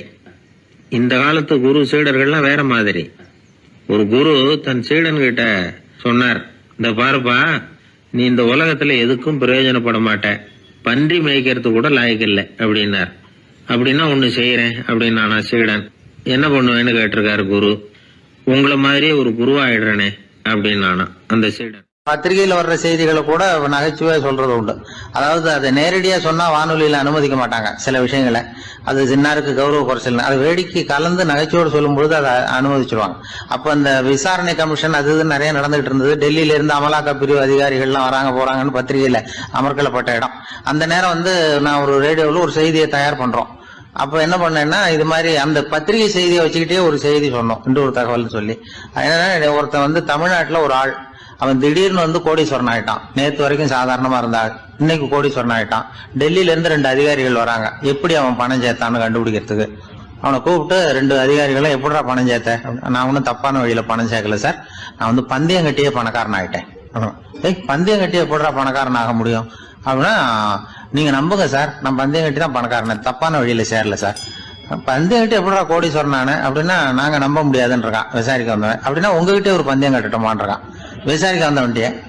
என்னடா பந்தயம் அப்படின்னா, ஒண்ணுமில்ல சார், இது என் கண்ணு, இது என் பல்லு, என் கண்ணை என் பல்லாலேயே கடிக்கிறேன், எவ்வளவு பந்தயம். விசாரிக்க வந்தவன் 100 ரூபாய் எடுத்து வச்சான், இதை ப்ரூவ் பண்றான்னு. அப்படியே கண்ணை எடுத்துட்டான். அது பளிங்கு கண்ணு, ஏற்கனவே ஒரு கண்ணு பளிங்கு கண்ணை வச்சுனா எடுத்து கடிச்சு விட்டான். இது விசாரிக்க வந்தாலும் 100 ரூபாய் விட்டுட்டு நிக்கிறான். எப்படி பணம் சேர்த்தான்னு வந்தவன். உடனே இன்னொருத்தன், இவன்ட்ட என்னடா பேச்சு கொடுக்காரா, நம்ம பணம் தான் அங்க போயிட்டு இருக்கு, உனக்கு விசாரிக்க தெரியல, போடா நான் விசாரிக்கிறேன்னு அடுத்த வந்தான். அது நீ ஒழுங்கா சொல்றேன், எப்படிடா பணம் சேர்த்தேன் சார், நீங்க கொஞ்சம் புத்திசாலியா தெரியுது அவரை விட, நீங்களாவது நம்புங்க சார், பந்தயம் கட்டி தான் பணம் சேர்த்தேன், நான் நம்ப முடியாது. அப்படின்னா உங்ககிட்ட இன்னொரு பந்தயம் கட்டட்டுமா அப்படின்றான். வேண்டாம், அவனை ஏமாத்தி விட்டேன் அதனால வேண்டான்றான். இல்ல சார், அவரு ஏமாந்தது பொய் கண்ணு, பளிங்கு கண்ணுன்னு தெரியாது, ஏமாந்துட்டார். இப்போ உங்ககிட்ட பந்தயம் கட்டுறது நெஜம் கண்ணு, இந்த பக்கம் பளிங்கு கண்ணு கிடையாது, நெஜம் கண்ணு, இதை பல்லால கடிக்கிறேன் அப்படின்னா அவன் ஒரு 100 ரூபாய் எடுத்து வச்சான். இவன் அப்படியே பல்செட்டை கட்டினான் தனியா, அப்படியே கட்டி கடிச்சு விட்டான். அதையும் விட்டுட்டான். இவன் உடனே 2 பேரும், இவன்கிட்ட பேச பேச நம்ம பணம் தான் அவன்கிட்ட போயிட்டு இருக்கு, இவன் எப்படி பணம் சேர்த்தான்னு கண்டுபிடிக்கிறதுக்கு டெல்லியில இருந்து வந்திருக்கோம், இவன் மேற்கொண்டு பேசாத, பேச பேச பந்தயம் கட்டுவான். திரும்பி போறதுக்கு ரயிலுக்கு டிக்கெட் சரியா இருக்கா பாடுறான்றான். அவன் கரெக்டா எண்ணி பார்த்து கரெக்டா இருக்குப்பா, மேற்கொண்டு பேசாத, அவன்கிட்ட நம்ம போயிடுவோம், போய் நம்ம அதிகாரிகிட்ட சொல்லிடுவோம்னு சொல்லி போயிட்டு வரேன் சார் அப்படின்னு சொல்லிட்டு மரியாதை போயிட்டாங்க. போய் டெல்லியில பெரிய அதிகாரிகிட்ட போய், சார் அவன்கிட்ட வந்து விசாரிச்சு பார்த்தோம் சார், தமிழ்நாட்டுல பந்தயம் கட்டி தான் பணம் சேர்த்தேன்னு சாதிக்கிறான், எங்ககிட்ட ஒரு 200 ரூபாய் வாங்கிட்டான் சார் அப்படின்னு அவருக்கு கோவம் வந்துட்டுது. இந்தியாவுக்கே தலைமை அதிகாரி, இதுக்காகவாடா நீங்க இருக்கீங்க, எத்தனை பேர் இருக்கீங்க உங்களை மாதிரி ஜூனியர் ஆபீசர்ஸ் நம்ம ஆபீஸ்ல இந்தியா பூரா விசாரிக்கிறதுக்கு அப்படின்னா 30 பேர் இருக்கோம் சார். 30 பேருக்கு அனுபவம் பத்தாது, நான் இந்தியாவுக்கே தலைமை அதிகாரி, அனுபவம் ஜாஸ்தி, உங்களுக்கு ட்ரைனிங் கொடுக்கணும் எப்படி ஒருத்தரை விசாரிக்கிறதுன்னு. 30 பேரும் ஒரு ரூம்ல வந்து உட்காருங்க, ஒரு ஆள் போய் அந்த ஆளை தமிழ்நாட்டுல இருந்து நீங்க கூப்பிட்டுட்டு வா, வர்ற வரைக்கும் அவன்கிட்ட பேசாதீங்க, பந்தயம் கட்டுவான், மெதுவா கொண்டு வந்து நிறுத்து அப்படின்னா ஒரு ஆள் வந்து ஸ்பெஷலா கூப்பிட்டு போட்டான். இது மாதிரி மேடையில நிறுத்திவிட்டு ஒரு தலைமை அதிகாரி 30 ஜூனியர் அதிகாரிகள் அவங்களுக்கு பயிற்சி கொடுக்குறார். இவனை பார்த்து, ஏய் ஒழுங்கா சொல்லு, எப்படி பணம் சேர்த்த, நான் இந்தியாவுக்கே தலைமை அதிகாரி, என்கிட்ட உண்மையை ஒத்துக்கிட்டீங்கன்னா உன்னை அப்ரூவர் ஆக்கிடுவேன் அல்லது தண்டனையை குறைப்பேன், அந்த அதிகாரம்லாம் என்கிட்ட உண்டு, ஒழுங்கா சொல்லு அப்படிங்கிறார். அவர், சார் நீங்க இந்தியாவுக்கே தலைமை அதிகாரி, அனுபவம் ஜாஸ்தி, நீங்களாவது நம்புங்க சார், நான் பந்தயம் கட்டி தான் பணம் சேர்த்தேங்கிறான். இங்கேயே வந்து இப்படி சாதிக்கிறேன், உன்னை நம்ப முடியாதரா அப்படின்னா உங்ககிட்ட ஒரு பந்தயம் கட்டுட்டுமா நானா அவர்கிட்ட போய், வேணாண்டா என் ஆளை ஏமாத்தி விட்டேன் அப்படின்னா, இல்ல சார் அவங்க ஏமாந்தது என் உடம்ப பத்தின ரகசியம், என் கண்ணு பளிங்கு கண்ணுன்னு தெரியாது, நான் பல் செட்டு கட்டியிருந்தது தெரியாது, ஏமாந்துட்டாங்க, இப்ப நான் உங்ககிட்ட கட்டுற பந்தயம் உங்க உடம்ப பத்தின ரகசியம். என் உடம்புல என்னடா ரகசியம், முதுகுல உங்க முதுகுல 1 ரூபா அகலத்துக்கு கருப்பா ஒரு மச்சம் இருக்கு, உண்டா இல்லையானா, இல்லேன்னு தெரியும் அவருக்கு. இல்லடா நேத்து வரைக்கும் இல்ல சார், இப்ப இருக்குது மச்சம் அப்படின்னு உடனே 100 ரூபாய் எடுத்து வச்சார் அவர் தலைமை அதிகாரி. ஒரு 100 ரூபாய் வச்சு சட்டையை கட்டி காட்டுறாரு, மச்சம் இல்ல, இவன் தோத்துட்டான் இங்கிருந்து போனவன். உடனே 200 ரூபாய் எடுத்து வச்சுக்கிட்டு, தோழர்களே இப்படிதான் ஒருத்தரை விசாரிக்கணும், என்கிட்ட இவன் ஏமாந்துட்டான் பாருங்க, துருவி துருவி விசாரிக்கிறதுன்னு சொல்றாங்களே இதுதான் அப்படின்னு விளக்கம் கொடுத்தாரு. அப்போ இவன் மெதுவா ஆரம்பிச்சானா, சார் இந்த பந்தயத்துல உங்களுக்கு 200 ரூபாய் லாபம், ஆனா இதே பந்தயத்துல எனக்கு 2900 ரூபாய் லாபம் சார் அப்படின்றான். என்னடா பண்ண அப்படின்னு கேட்டிருக்காரு. உங்களுக்கு தெரியாம இந்த 30 பேர்கிட்டையும் தனித்தனியா ஒரு பந்தயம் கட்டியிருக்கேன். 30 பேர்கிட்ட என்னடா பந்தயம் கட்டினேன், ஒண்ணும் இல்ல சார், உங்க எல்லாரும் முன்னாடியும் உங்க மேல் அதிகாரியை சட்டையை கேட்ட வைக்கிறேன், உங்களுக்கு பந்தயம் கட்டினேன், போயிட்டு பூரா எனக்கு 2900 ரூபாய் லாபம். அவரு பார்த்தா அதிர்ச்சி ஆயிட்டாரு. தலைமை, சார் நீங்க போங்க சார் அப்படின்னு சொல்லி ஒரு ஆளை கொண்டு போய், சாரை கொண்டு போய் மரியாதையா பக்கத்து ரூம்ல விட்டாங்க. இனிமே அவர்கிட்ட யாரும் பேசாதீங்க வாங்கன்னு சொல்லிவிட்டு, அதுக்கப்புறம் தோழர்களே இவர் பேச ஆரம்பிச்சார். தோழர்களே இனிமே யாரும் தமிழ்நாட்டு பக்கம் விசாரிக்க போகாதீங்க, நீங்க யாராவது போறதுன்னா மத்திய பிரதேசம், உத்தரப்பிரதேசம், இப்படி எத்தனையோ பிரதேசம் இருக்கு, போயிட்டு வாங்க, தமிழ்நாட்டு மட்டும் போகாதீங்க, ஏன்னா அங்க போனா நம்ம பணத்துக்கு ஆபத்து வந்துருது அப்படின்னு சொன்னாருன்னு இந்த கதையை ரேடியோவில் சொன்னேன். இந்த கதையை உண்மை சம்பவமா சொன்னா அனுமதிச்சிருக்க மாட்டாங்க. இந்த நகைச்சுவைக்கு உள்ள மரியாதை என்னன்னா, அது ஒரு கதை மாதிரி உண்டு பண்ணி இப்படி சொன்னதும், இதுல என்ன என்னுடைய விசேஷம்னா, இந்த ஸ்கிரிப்டை வாங்கிட்டு வர சொல்லி மந்திரியினுடைய பிஏ வந்தார். ஒரு மந்திரி அப்ப இருந்தவர், அவர் பிஏ அடிக்கடி வருவார். வந்து இந்த போன நேற்று முந்தா நாள் ரேடியோவில் சொன்னேன் அந்த இன்னொரு தகவல் காப்பி ஒண்ணு வாங்கிட்டு வா அப்படி இப்படின்னு கூப்பிடுவார். மேடையில பேசுறதுக்கு எங்களுக்கு தேவை, உபயோகப்படும்னு கேட்பார். அவரு இந்த நிகழ்ச்சி வந்தப்போ உடனே அன்னைக்கு வந்துட்டார் அந்த பிஏ. இன்னைக்கு காலையில சொன்னீங்களே சார், மந்திரி கேட்கிறாரு மேடையில பேசுறதுக்கு அப்படின்னு. நான் அப்பதான் ஆச்சரியப்பட்டேன், பாருங்க இந்த நகைச்சுவைக்கு உள்ள மரியாதை. அவரே கேட்கிறார், சொல்லப்பட்டதே அவரை பத்தி தாங்கிறது தெரியாம அவரே எப்படி சொல்ல, அதுதான் சிரிப்புக்குள்ள மரியாதைங்கிறது. அது யாரை பத்தி சொல்றோமோ அவருக்கு தெரியாம கூட சொல்லலாம் அதை. அப்படி இது உண்மையில நடந்த சம்பவம். அந்த அமைச்சர் இப்ப இல்ல, உயிரோட எல்லாம் இருந்து வாங்கிட்டு இருந்தார். கிராமத்துல ஒருத்தன் வந்து தன்னுடைய நகங்களை வெட்டிக்கிட்டு இருந்தான். வெட்டி முடிச்சதும் ஒரு வயசானவர் அவனை பார்த்து, அதெல்லாம் அடுத்தவன் கண்ணில் படுறது மாதிரி போட்டுறாதப்பா, ஆபத்துன்னார். என்ன ஆபத்துன்னு கேட்டான் இவன். எவனாவது பில்லி சூனியம் வைக்கிறவன் எடுத்துட்டு போயிட போறான் அப்படின்னாரு அவர். வேண்டாத ஒருத்தனுக்கு ஏதாவது கெடுதல் பண்ணணும்னா உடனே மந்திரவாதியை தேடி போறது உண்டு. மந்திரவாதி என்ன பண்ணுவாருன்னா, யாருக்கு சூன்யம் வைக்கணுமோ அவனோட காலடி மண்ணு, முடி, நகம் இதையெல்லாம் அவனுக்கு தெரியாம எடுத்துட்டு வா அப்படிம்பார். இது மட்டும் இல்ல, அழுக்கு துணி, பேரு, மனித உருவம் மாதிரி செய்யப்பட்ட பொம்மை இதையெல்லாம் கூட மந்திரவாதிகள் பயன்படுத்துறது உண்டு. இதெல்லாம் ஏமாத்து வேலை. மனிதனுடைய முடி, நகம் இதெல்லாம் வெட்ட வெட்ட வளருது இல்லையா, அதனால அதுக்குள்ள உயிர் இருக்கிறதாக ஆதி மனிதர்கள் நம்பி இருப்பாங்க. அதனால மனுஷங்கிட்ட இருந்து அதெல்லாம் பிரிக்கப்பட்ட பிறகும் கூட அதுகளுக்கும் அந்த மனுஷனுக்கும் தொடர்பு இருக்கிறதாக அவங்க நம்பினாங்க. அந்த நம்பிக்கை தொடர்ந்து வந்து அதோட விளைவாதான் இன்னைக்கு மந்திரவாதிகள் நகத்தையும் முடியையும் எடுக்கிறாங்க. அந்த நகத்துக்கும் முடிக்கும் ஒரு பாதிப்பு உண்டாக்குனா அது சம்பந்தப்பட்டவனுக்கு போய் சேரும் அப்படிங்கறது அவங்க நினைப்பு. அவ்வளவுதான் விஷயம். இது மாதிரி நம்பிக்கைகள் தான் இன்னைக்கு நகம், முடி இதையெல்லாம் மத்தவங்க கண்ணுல படும்படி போடக்கூடாது அப்படிங்கிற வழக்கத்தை உண்டாக்கி விட்டுது. ஒருத்தர் பேரு என்னன்னு கேட்டு தெரிஞ்சுட்டு போய் அந்த பேரை வச்சு அவனோட ராசி பலனை கணிச்சு அவனுக்கு ஏற்பட இருக்கிற கெட்ட நேரத்துல அவனுக்கு சூன்யம் வச்சா அது உடனே பலிக்கும் அப்படின்னு ஒரு நம்பிக்கை. அது மட்டும் இல்ல, சூன்ய தகட்டுல பேரை எழுதி புதைக்கிறதும் உண்டு. இதனாலதான் பெண்கள் கணவன் பேரை சொல்லாத பழக்கம் ஏற்பட்டுதான். அதாவது பேரை கேட்டுக்கிட்டு போய் ஏதாவது கெடுதல் பண்ணிவிட்டா என்ன பண்றது அப்படிங்கிற பயம். அப்படி ஆரம்பிச்ச பழக்கம்தான் இன்னைக்கு ஏதோ மரியாதைக்காக கணவன் பேரை பிறர் முன்னிலையில சொல்றது இல்ல அப்படிங்கறது மாதிரி ஆயிட்டுது. மந்திரவாதிகள் நம்ம ஊர்ல மட்டும்தான் இருக்கிறாங்கன்னு நினைக்காதீங்க, உலகம் பூரா உண்டு. பிசி தீவில் வாழக்கூடிய மக்கள் என்ன செய்வாங்களாம் தெரியுமா? இது மாதிரி மாந்திரீகம், செய்வன, பில்லி, சூனியம் இதெல்லாம் தங்களை பாதிக்காம இருக்கிறதுக்காக வீட்டை சுத்தி அகழி வெட்டி அதுல தண்ணீரை நிரப்பி வச்சிருவாங்களாம். ஆஸ்திரேலியாவில் இருக்கக்கூடிய பழங்குடி மக்கள் கிட்ட ஒரு பழக்கம், ஏதாவது பழங்கள் சாப்பிட்டா அதோட விதைய தண்ணீர்லயோ அல்லது ஆத்துலயோ போட்டுருவாங்களாம். வெளியில போட்டுட்டா அதை எடுத்து செய்வினைக்கு பயன்படுத்திடுவாங்க அப்படிங்கிற பயம். இது மாதிரி உலகம் பூராவும் செய்வினையின் மூலம் அடுத்தவங்களுக்கு பாதிப்பை உண்டு பண்ண முடியும் அப்படிங்கிற நம்பிக்கை இருக்கத்தான் செய்யுது. பொதுவா எல்லா ஊர்லயுமே நகம், முடி, காலடி மண்ணு, மனித உருவ பொம்மை இததான் மந்திரவாதிகள் பயன்படுத்துறாங்களாம். இந்த பில்லி, சூனியம், செய்வினை இதுல இருக்கிற உண்மை என்ன தெரியுமா? நகமோ முடியோ எதையும் செய்யறது இல்ல, சம்பந்தப்பட்டவனுக்கு ஏற்படுற பயம் இருக்கு பாருங்க, அதுதான் பாதிக்கும். இது மனநிலையை பொறுத்த விஷயம், வேற விஞ்ஞான ரீதியான பாதிப்பு இதுல எதுவும் கிடையாது. நம்ம ஊர்ல ஏற்பட்ட பகுத்தறிவு சிந்தனைகள், மூட நம்பிக்கைகளை எவ்வளவோ குறைச்சிருக்குது. இருந்தாலும் ஏமாந்து போறவங்க இன்னமும் இருந்துகிட்டு தான் இருக்கிறாங்க. இந்த காலத்துல சின்ன குழந்தைகளை கூட ஏமாத்துறது கஷ்டம்.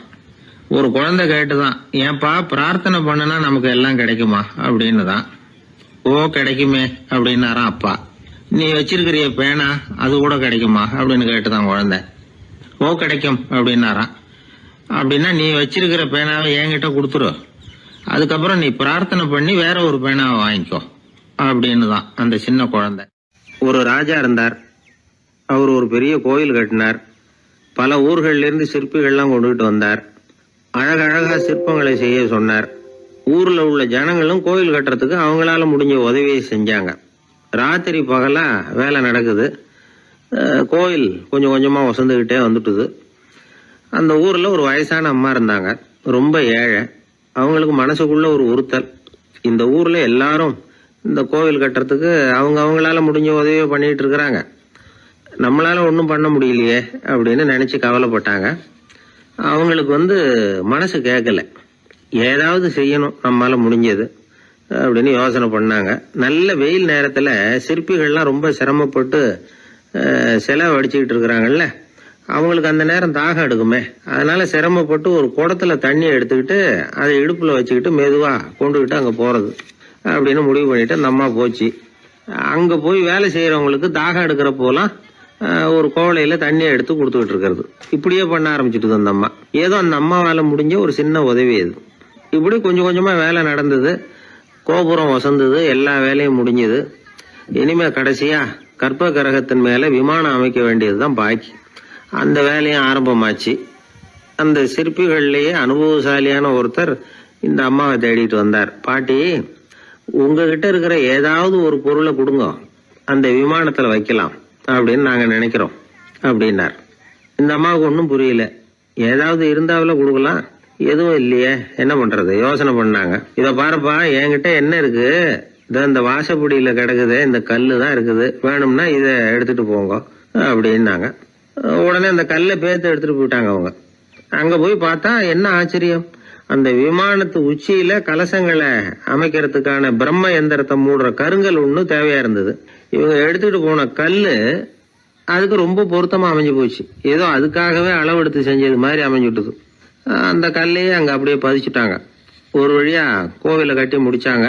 அடுத்தது கும்பாபிஷேகம். அதுவும் ரொம்ப சிறப்பா கோலாகலமா நடந்து முடிஞ்சது. இவ்வளவையும் பார்த்த அந்த ராஜாவுக்கு மனசுக்குள்ள ரொம்ப பெருமையா இருந்தது. இவ்வளவு பெருசா இந்த கோவில் உருவாகிறதுக்கும் இவ்வளவு சிறப்பா இந்த விழா நடக்கிறதுக்கும் நாம தானே காரணம் அப்படின்னு மனசுக்குள்ள நினைச்சுக்கிட்டார். இப்படி நினைச்சுக்கிட்டே அன்னைக்கு ராத்திரி அரண்மனையில படுத்து தூங்கினார். உடனே ஒரு கனவு. ஆண்டவனே அந்த ராஜாவோட கனவுல வந்தார். ராஜா ஆண்டவனை வணங்கினார். இறைவா, உங்களுக்காக நான் கட்டி இருக்கிற கோவில் எப்படி இருக்குது, நல்லா இருக்குதா அப்படின்னு கேட்டார் ராஜா. அதுக்கு இறைவன் சொன்ன பதில் என்ன தெரியுமா? நீ கட்டின கோவில்ல அந்த கிழவியோட நிழல்ல நான் சுகமா இருக்கிறேன் அப்படின்னாராம். இப்படி சொல்லிவிட்டு கடவுள் மறைஞ்சுட்டார். கனவு கலைஞ்சுது. ராஜா விசாரிச்சாரு, யார் அந்த கிழவி அப்படின்னு. எல்லாரும் விவரத்தை சொன்னாங்க. அப்பதான் ராஜா நினைச்சு பார்த்தார், இந்த கோவிலை நானே கட்டினதாக ரொம்ப பெருமைப்பட்டுக்கிட்டேன்.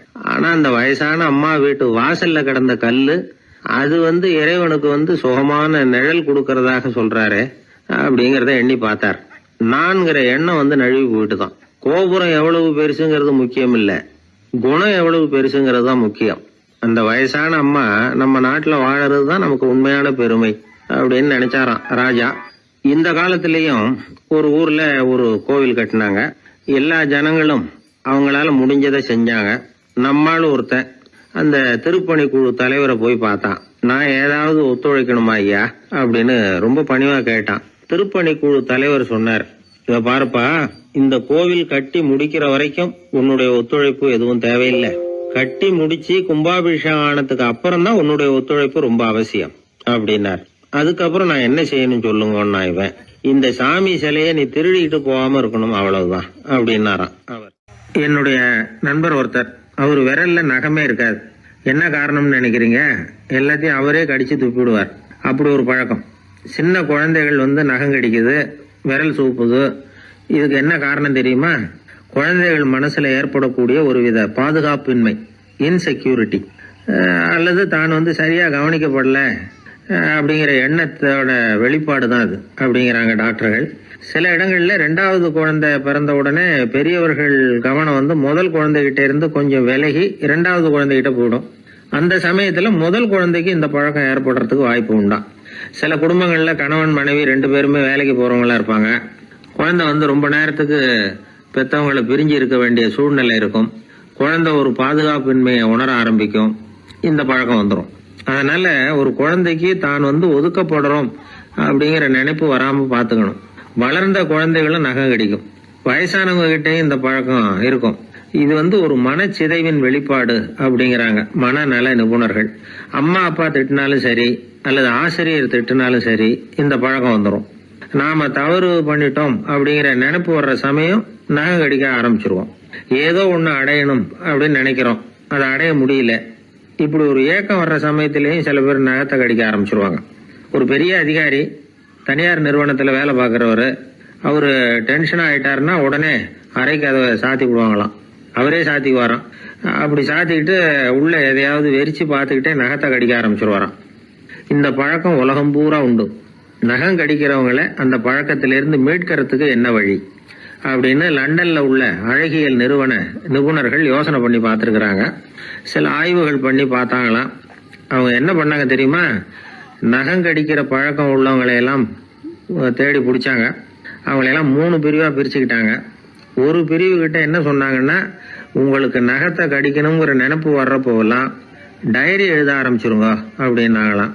இன்னொரு பிரிவு கிட்ட, உங்களுக்கு அந்த நினைப்பு வர்றப்போவெல்லாம் உங்க நகத்துக்கு வண்ணம் பூச ஆரம்பிச்சிருங்க, அழகுபடுத்த ஆரம்பிச்சிருங்க, நெயில் பாலிஷ் போடுறாங்களே அது மாதிரி. அப்படி ஒரு யோசனை சொல்லியிருக்காங்க. 3வது குழுவினர்கிட்ட, உங்களுக்கு நகத்தை கடிக்கணுங்கிற எண்ணம் வர்றப்போவெல்லாம் விரல்களை இறுக்கமா மூடி வச்சுக்கிட்டு வேற விஷயங்கள்ல கவனம் செலுத்துங்க அப்படின்னு சொன்னாங்களாம். இப்படி 3 வித முயற்சி பண்ணி பார்த்ததுல கடைசியா அவங்க என்ன கண்டுபிடிச்சாங்க தெரியுமா? 3வது குழு செஞ்சதுல நல்ல பலன் கிடைச்சதான். அதாவது நகம் தெரியாதபடிக்கு விரலை இறுக மூடிக்கிட்டு வச்சுக்கிட்டோம்னா அந்த பழக்கம் மாறுதான். அப்படி இருந்தவங்க கிட்ட இந்த நகம் கடிக்கிற பழக்கம் மெதுவா குறைஞ்சு போச்சான். அதனால நகம் கடிக்கிற பழக்கம் உள்ளவங்க இதை முயற்சி பண்ணி பார்க்கலாம். ஒரு ஆள் இருந்தார், அவருக்கு எப்ப பார்த்தாலும் நகத்தை கடிச்சுக்கிட்டே இருக்கணும், அப்படி ஒரு பழக்கம். அதனால அவர் விரல்ல எப்பவும் நகம் இருக்கிறது இல்ல, விரல் இருக்கிறதே பெரிய ஆச்சரியம். அவருக்கு திடீர்னு உடம்புல அரிப்பு, சொரிஞ்சிக்க முடியல, அரிப்பும் நிக்கல. 1 வாரம் தொடர்ந்து கஷ்டப்பட்டார். கடைசியா ஒரு டாக்டர் கிட்ட